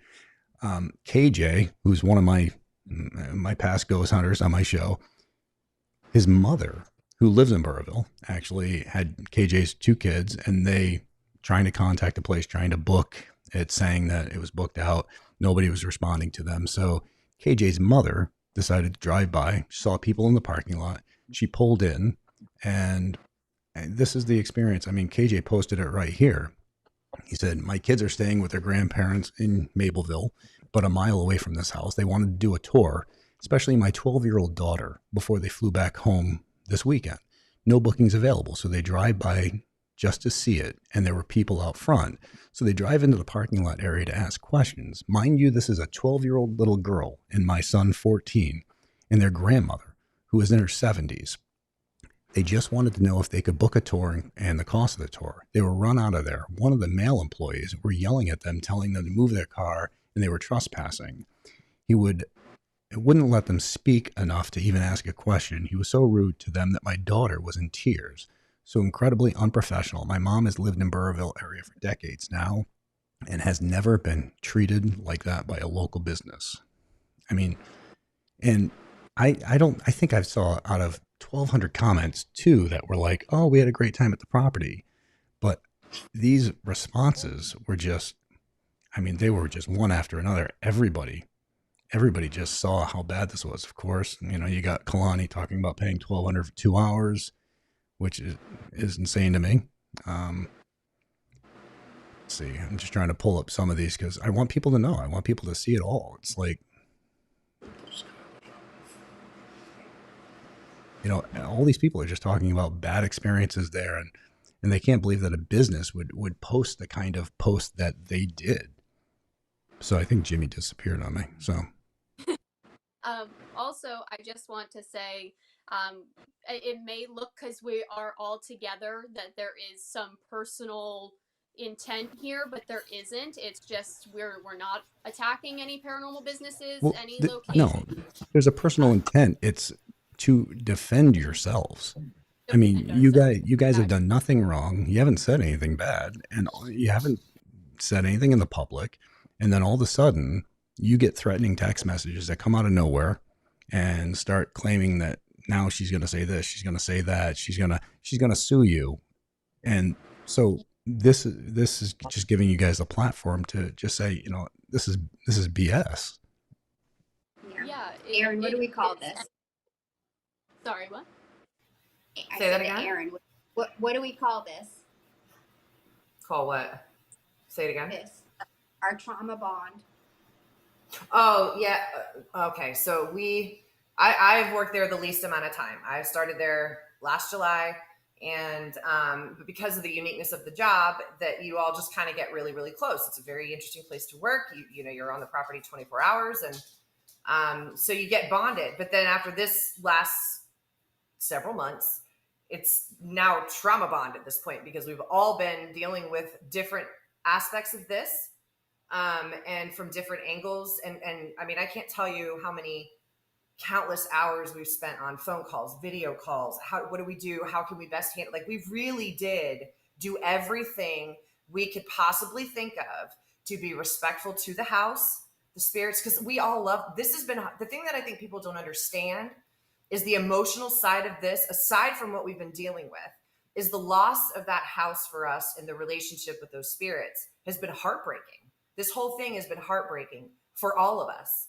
And we've all become so close because we've all gone through this together. And I think it says a lot when you have 7 people who find it very important to try to keep things respectful. We were trying to keep things quiet out of respect for the business. But I think you finally get to the point where enough's enough. And you know, like you guys have said, we're not trying to trash anybody here. We're just giving you examples of what we've been dealing with. You know, we want the business to do well. We want people to love the house. We all love the house. But it gets to a point where, when does the bullying stop? When do we start addressing the bullying in this field? All of us have been bullied, some clearly more than others, but we've all dealt with it. And this is just kind of, I said this earlier, I feel like this conversation is bigger than just our issues with our work environment. This is also taking a stand against bullying to some degree, and that it's okay to say that it's not okay to do this to people anymore. Yeah. And at some point you have to take a stand. Well, and I think I think that's what it comes down to, is that your guys' bond has become stronger because you'll just be randomly living a day in your life and then get these heated, vicious text messages out of the blue, you know, making these accusations, accusing Corey and Jen of stealing, and Cody and Satori, and all these crazy things. And Steve, you getting hit with these messages as well.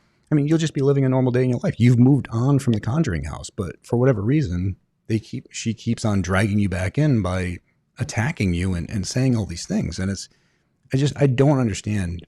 Yeah, I want the Conjuring house to do well. I want the employees there to do well. But I think it's in the hands of the wrong individual. Bottom line. I mean, Jim, what do you got? Yeah, well, first of all, there are several people in the chat room who had experienced the paid, showed up, and it was closed, and couldn't do what they had paid to do. One, Exploring with Gina, I think was her name, said Reed was there and was very kind. But, you know, that's just something, first of all, what comes around goes around generally. And we have to hope here that as this information gets out, as the truth gets out, people aren't going to support that place, and maybe she'll be forced to sell to someone who actually cares about it and cares about the people who visit and cares about the people who work there. I mean, that's what we can hope. I don't know this woman. I don't know anything about her, but what very little I've learned just here tonight, you know, we have to hope that this place, which is a treasure to a lot of people, gets the better care than it's getting now. And the whole paranormal community is hoping that, I think. Well, and on top of that, I mean, I feel it's horrible that you guys have to spend every minute of every day wondering if she's going to try to hit you with some lawsuit, because that's what she's claimed, all these text messages, that if you guys speak up, if you guys speak out, if you guys, you know, say anything about the property, the truth or whatever, that you're going to be sued. And that just, it dumbfounds me. It really does, that somebody could be that type of a person. Yes. So, I mean, even Beardo, all those guys, they've all been threatened with lawsuits. I mean, it's ridiculous. I mean, you can't say anything. I mean, you can't question anything. It makes no sense to me. And that's why we never said anything, because we knew that was going to be something that was said to us, that we had to fear have happen. I mean, she put it right in text messages. Yeah, exactly. We just wanted to, I want to ask people to think that there might be two sides to the story here, and why was there a complete 360-degree turn? Like, why was there a 180 done? Why was things said in one way that were very much biased in a wrongful way on one end, and now they're on another end? You have to think, what is the true narrative here? You know, what's being pushed, and all we can do is tell you what we experienced. And I know for a fact Corey and Reed and Steve, everybody has witnessed things that would show that there is a personal narrative being pushed, we believe, that in turn it was just a tough situation. We just couldn't do anything. You know, as much as we wanted to fight back, we couldn't do anything. Jim, do we have super chat questions?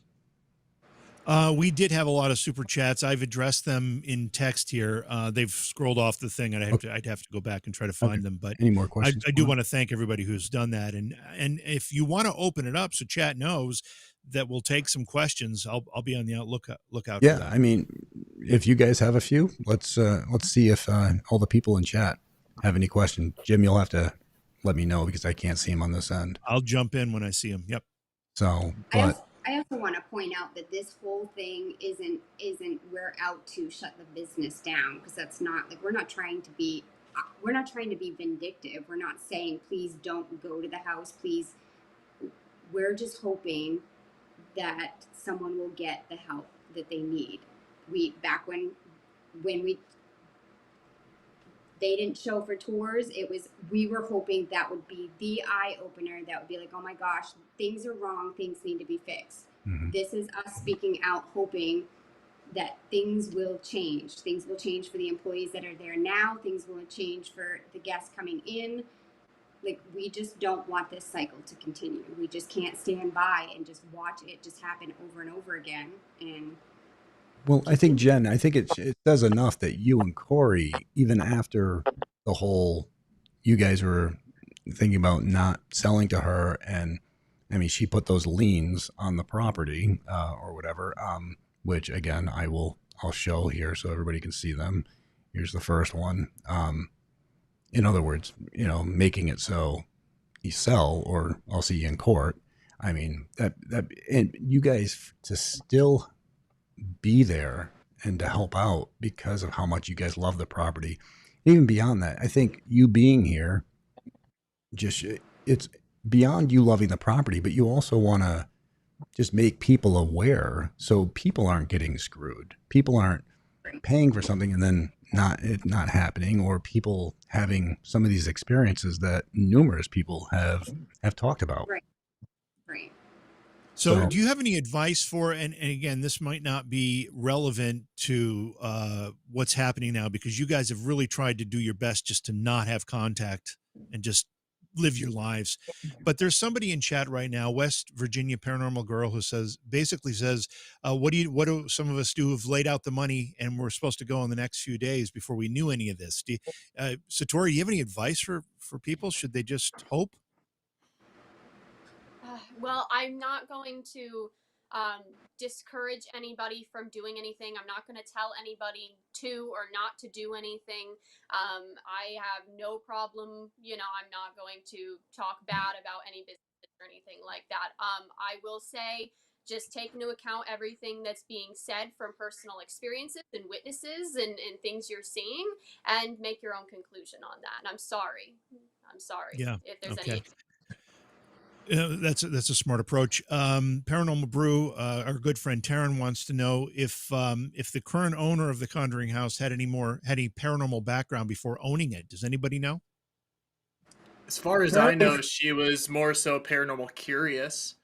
Yeah, that was at least the description. She's got 41 years. What are you talking about? She was a spiritual. She believed in spiritualism. She was a spiritualist, but no paranormal. She was very open in the beginning, no paranormal background. She's got more time than Jay. Correct. She and I actually kind of You just laughed. call me old, a Corey? little bit because we both have about the same amount of experience in the field. And for me, that is, I mean, as far as being involved, is less than 3 years.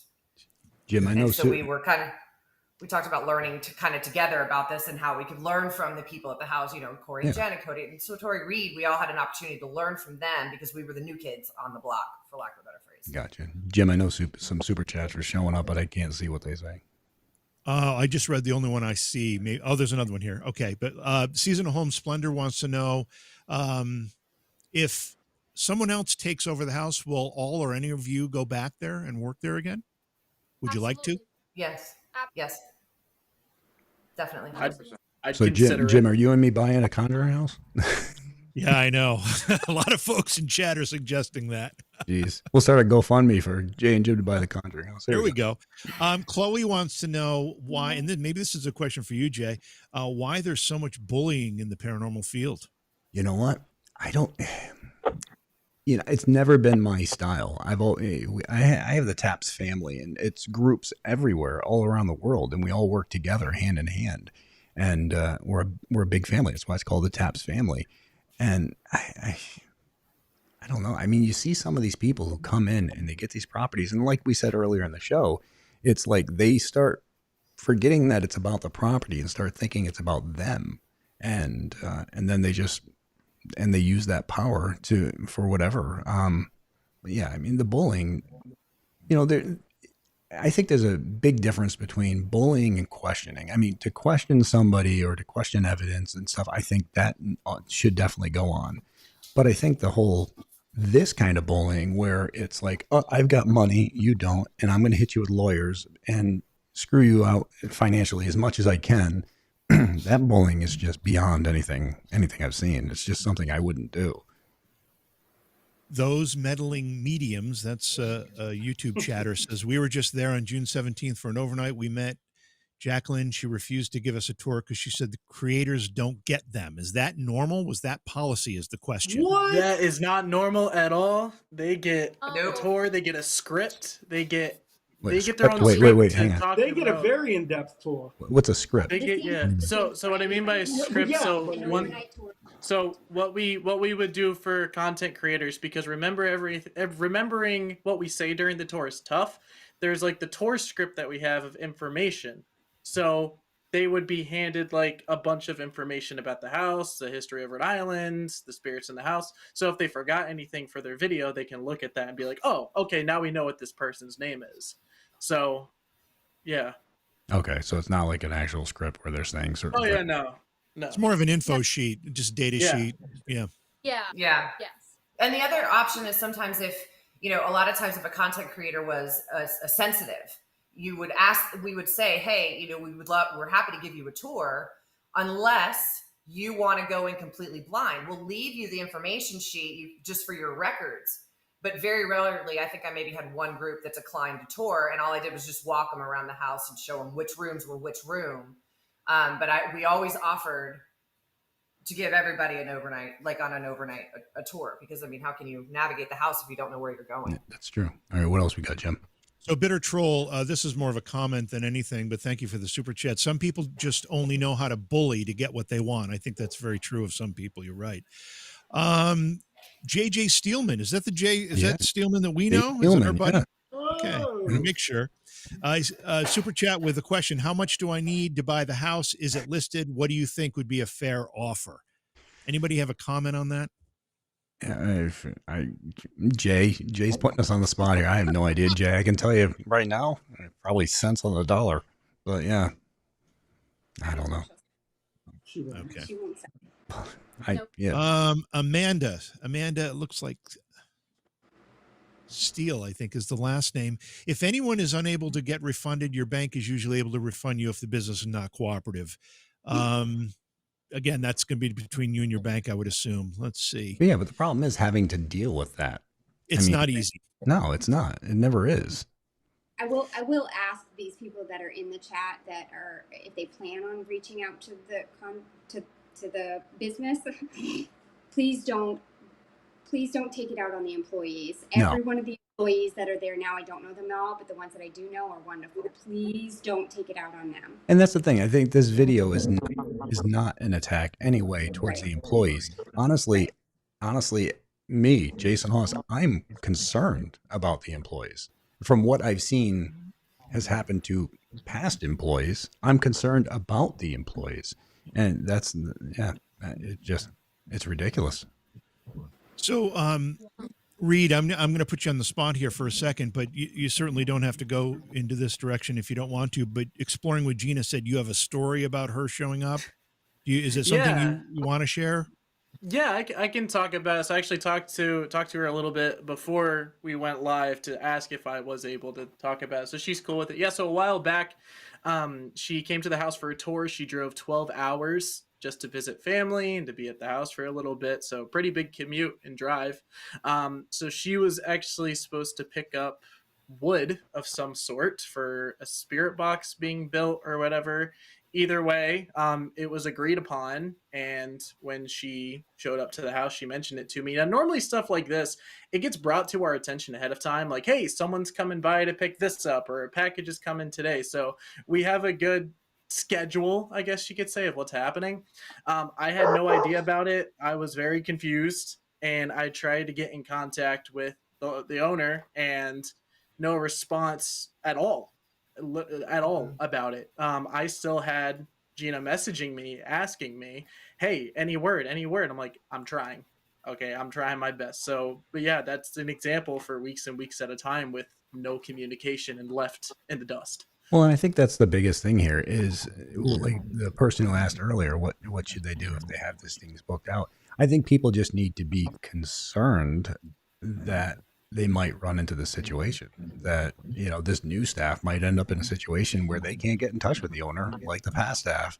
And, and then all of a sudden nobody's there. I mean, it's the truth. I think too, I don't know if we want to tag on to Reed's story. I have a text that I think shows kind of the difficulty we were having in getting in touch with her.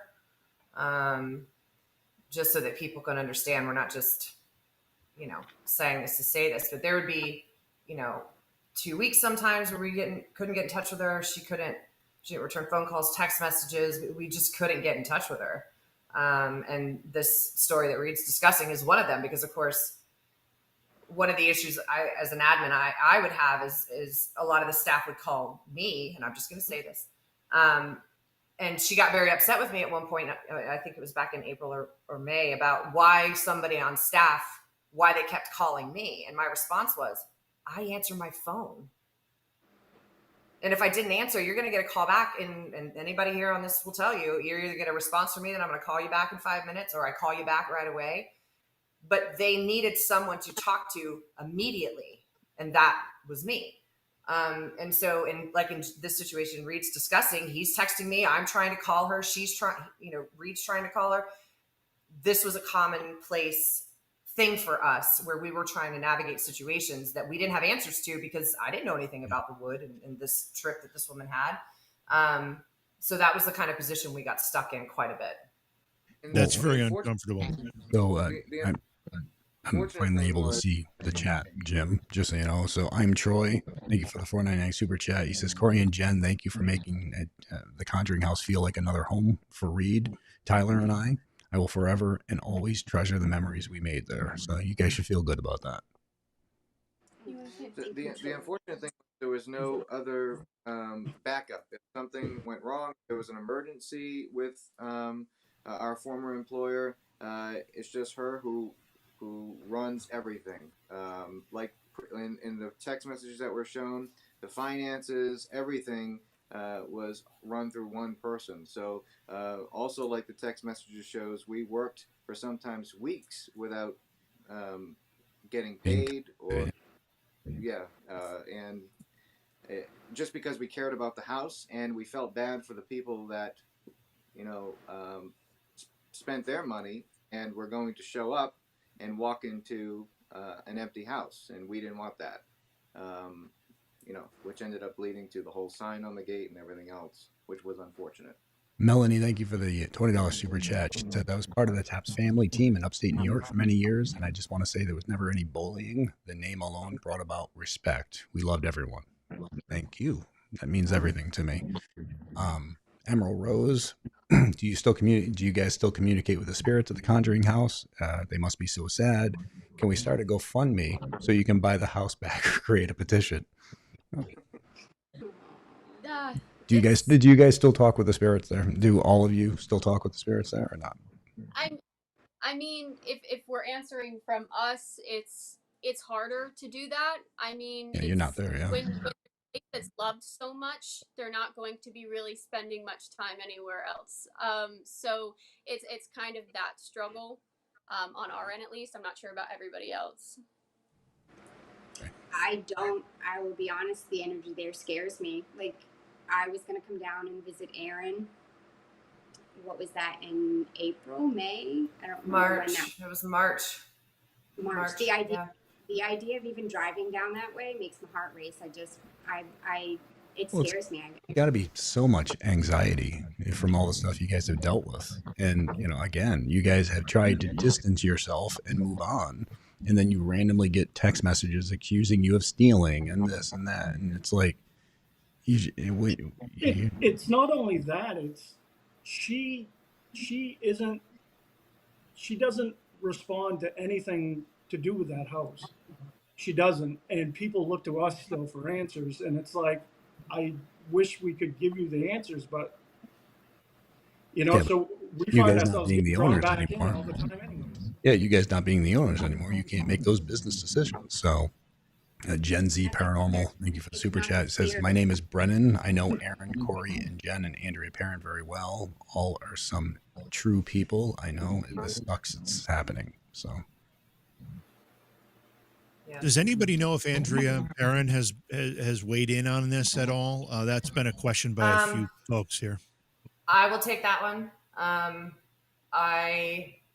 She's mourning her mom right now, and we're just going to leave it at that. Which, the Parent family is in my heart. I have known Andrea and her family for a long time, and the loss of Andrea's mom, I mean, that's heartbreaking. I'm surprised that the Conjuring House never even said anything about it.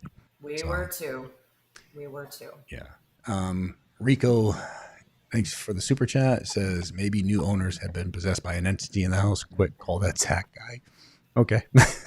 So, yeah, I got nothing on that one. So, but all right. What else, Jimmy? We got any others? Let's see. Maybe the new owner. Did you just read the one about being possessed? Oh, yeah. Is that the one you just read? Okay. Yeah, that's the one. So, guys, there's over 5,000 people in the chat room that they're supporting you. And I'm sure they're all heartbroken to hear how things have been conducted and how you guys have been treated and how you guys have been threatened every time you turn around legally for nothing. And I mean, it's horrible. It's horrible to hear that. Kenny Biddles in chat. Hello, Kenny. How are you, man? Kenny just went to the Conjuring House not too long ago, so he was checking it out. So Tom McNicholas, thank you for the super chat. Says, proud of you all, love you all. And what is your opinion? This is from Enchanted Rose Books. What is your opinions on the most haunted place you've ever been? So this is a little off topic, but do you guys have recommendations of other places that you visited that you had experiences with? Wait a minute. The Conjuring House said it was the most haunted place. So there's no discussion. That, yes. I mean, they declared it. They own that. No. So seriously, but what do you guys say? Apparently they've never been to Penhurst. Penhurst is, that's a wild location. Yes, it is. The USS Salem. Oh, yeah. Sterling Hill Mining Museum in New Jersey is a great one. Yeah, John and Chris out there, they're some wonderful people. So, yeah. All right. Cecil, we got thank you for the $4.99 super chat. Did any of the spirits have anything to say about what was happening while you guys were there? Well, did the spirits have anything to say about what was happening while we were there? This is a tough question to answer because I have to be completely honest in saying we did stop doing what we were doing for certain people at that location because we felt as though we were being used as circus animals. Which also fueled a lot of anger. It did. I will also say there were situations where we would show up for things and be told one thing, and then the next thing you know, certain people were telling us that we were going to be conducting sessions. So there was kind of this pent up situation where we didn't want to for our sake. Wait, so there were times that you guys, people would show up and they would say that they were told you guys were going to do this and you weren't even informed? Yes. Okay. So most of the time there are witnesses to that. So before anything happens, I will say there are witnesses to that actually here. There was a rule put in place that we agreed on, that we do not do our method for any guests that come to the house. But when our former employer wanted it done, it was made very well aware. I'll put it. So that way. you're at her beck and call, in other words. So that's what we would believe to call it. Yes. Deb A, thank you for the super chat. New to the channel, sub up. Jason and Jim do some amazing investigations. Thank you. JJ Steelman. Again, I will support you all in any way possible. You have all my resources at your disposal. It's a hell of a web guy there to have at your disposal. Q2 Paranormal, thank you. This is kind of triggering for people who have survived abusive situations, and that's true. I mean, especially somebody who's already dealt with abuse. And I mean, on top of that, people seeing what you guys have all gone through. And Aaron, I'm so tired of you just disappearing on me.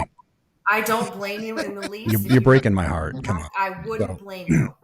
But no, but that's true. People who have dealt with abuse, I mean, they can really connect with you guys on that because of the kind of abuse you guys have all been dealing with. So Emerald Rose, thank you for the super chat. I just wanted to say that I met Satori, Cody, and Jason at Paracon last October.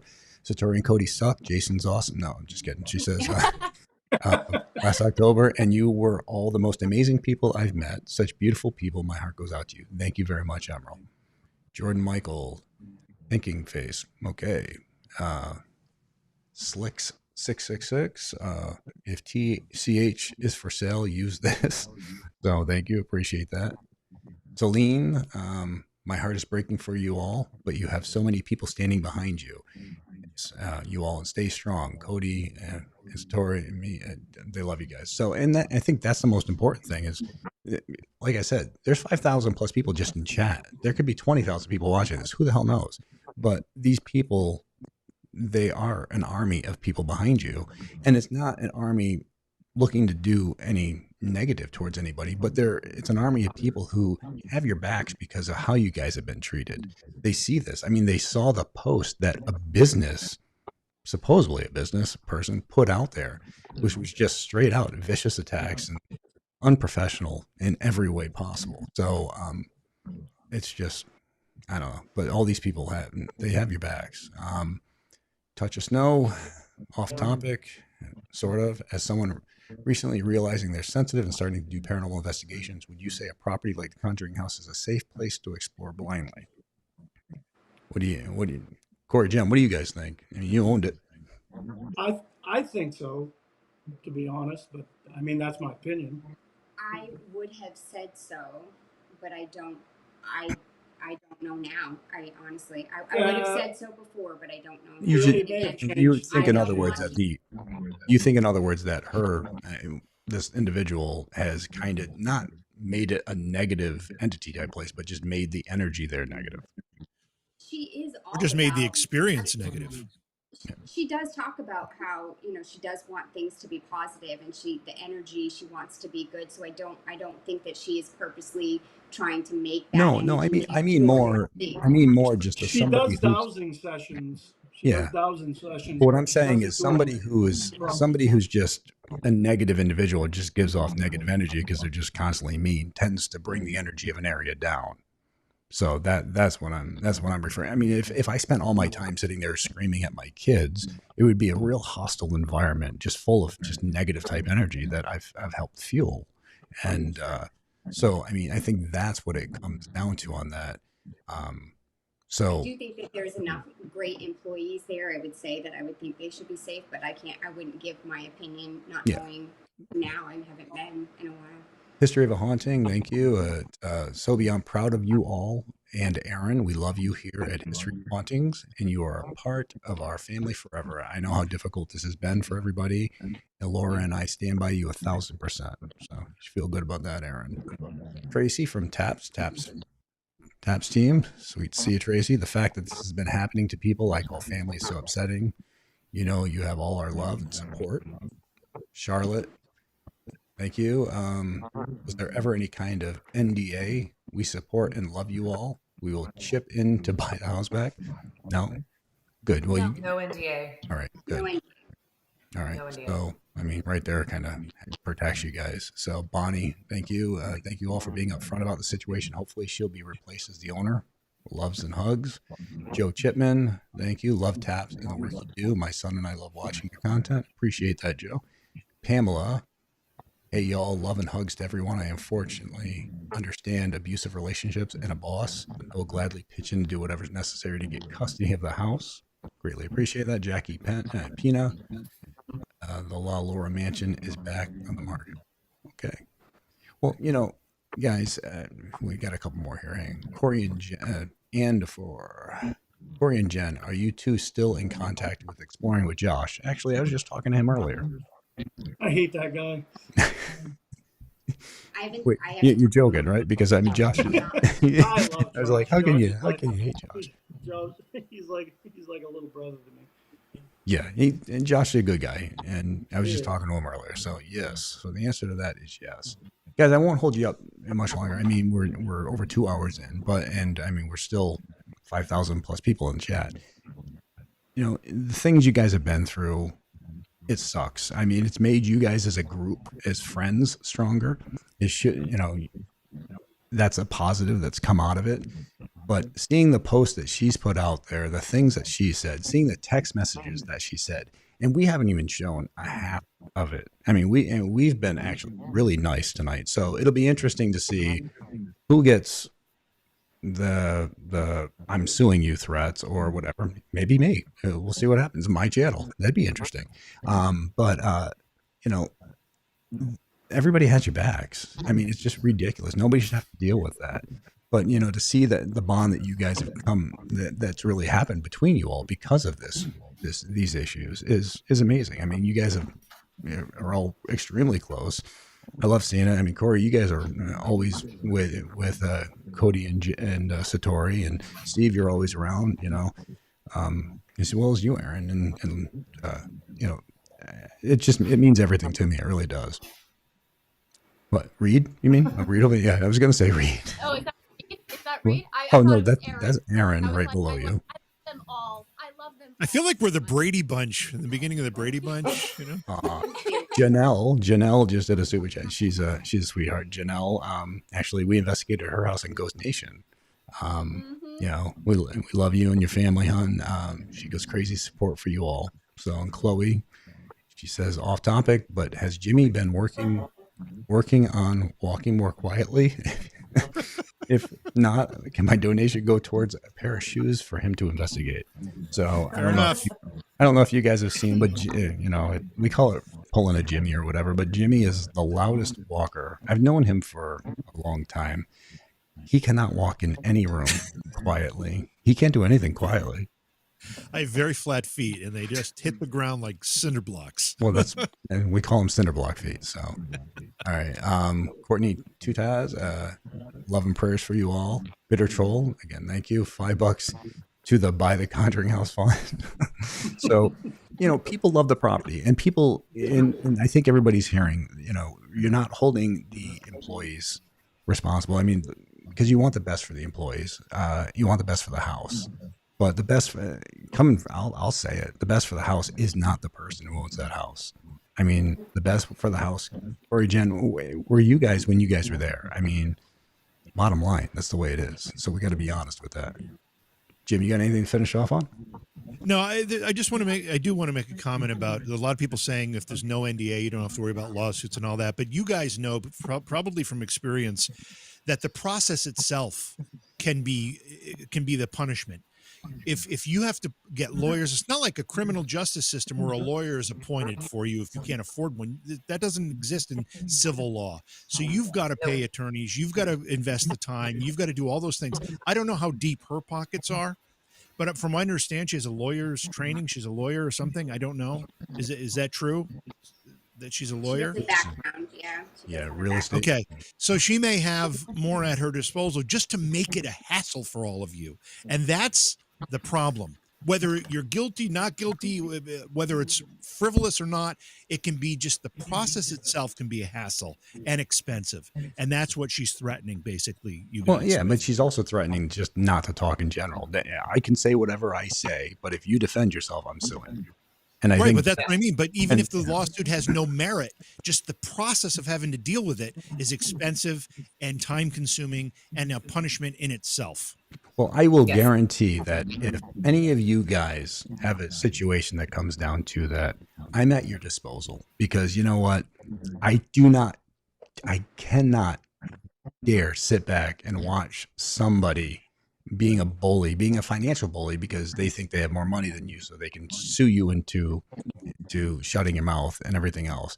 And I will gladly do shows on YouTube. I will do GoFundMe, you name it. I will do whatever I have to do, and I will bankrupt her ass, because it is ridiculous to see somebody do this. And I will get involved in that so far, because you know what? I know a bunch of you personally. I love you, and you guys have always been wonderful. It's just wrong. It's wrong. And everybody watching the show, I can guarantee 99.9% of these people have your backs, and they wouldn't let that happen. They would be there in a heartbeat to back you all up. So it's ridiculous. And I just hope people stop getting screwed from that place. That's what it comes down to. It's just, you guys are here being honest about some shit that she started, and it backfired on her. So, I mean, she opened this can of worms, and really, how deep is that can? Because, I've got more and more messages to show that can gets worse and worse. And she might want to shut the hell up now, because if not, I mean, wow, let's just say it's going to be bad. I just hope for change. I hope of all of this, it brings awareness, and it'll help her change. It'll help her see that these are not the right ways to go about this. No, it's not. And I agree with you. So, well, guys, you all have a great night. Hope to see you all again soon. And stay safe. Keep us in the loop. And we'll have you guys on again in the future at some point. Thank you. Thank you. Thank you very much. Bye, guys. Bye. Thank you. Bye. You guys.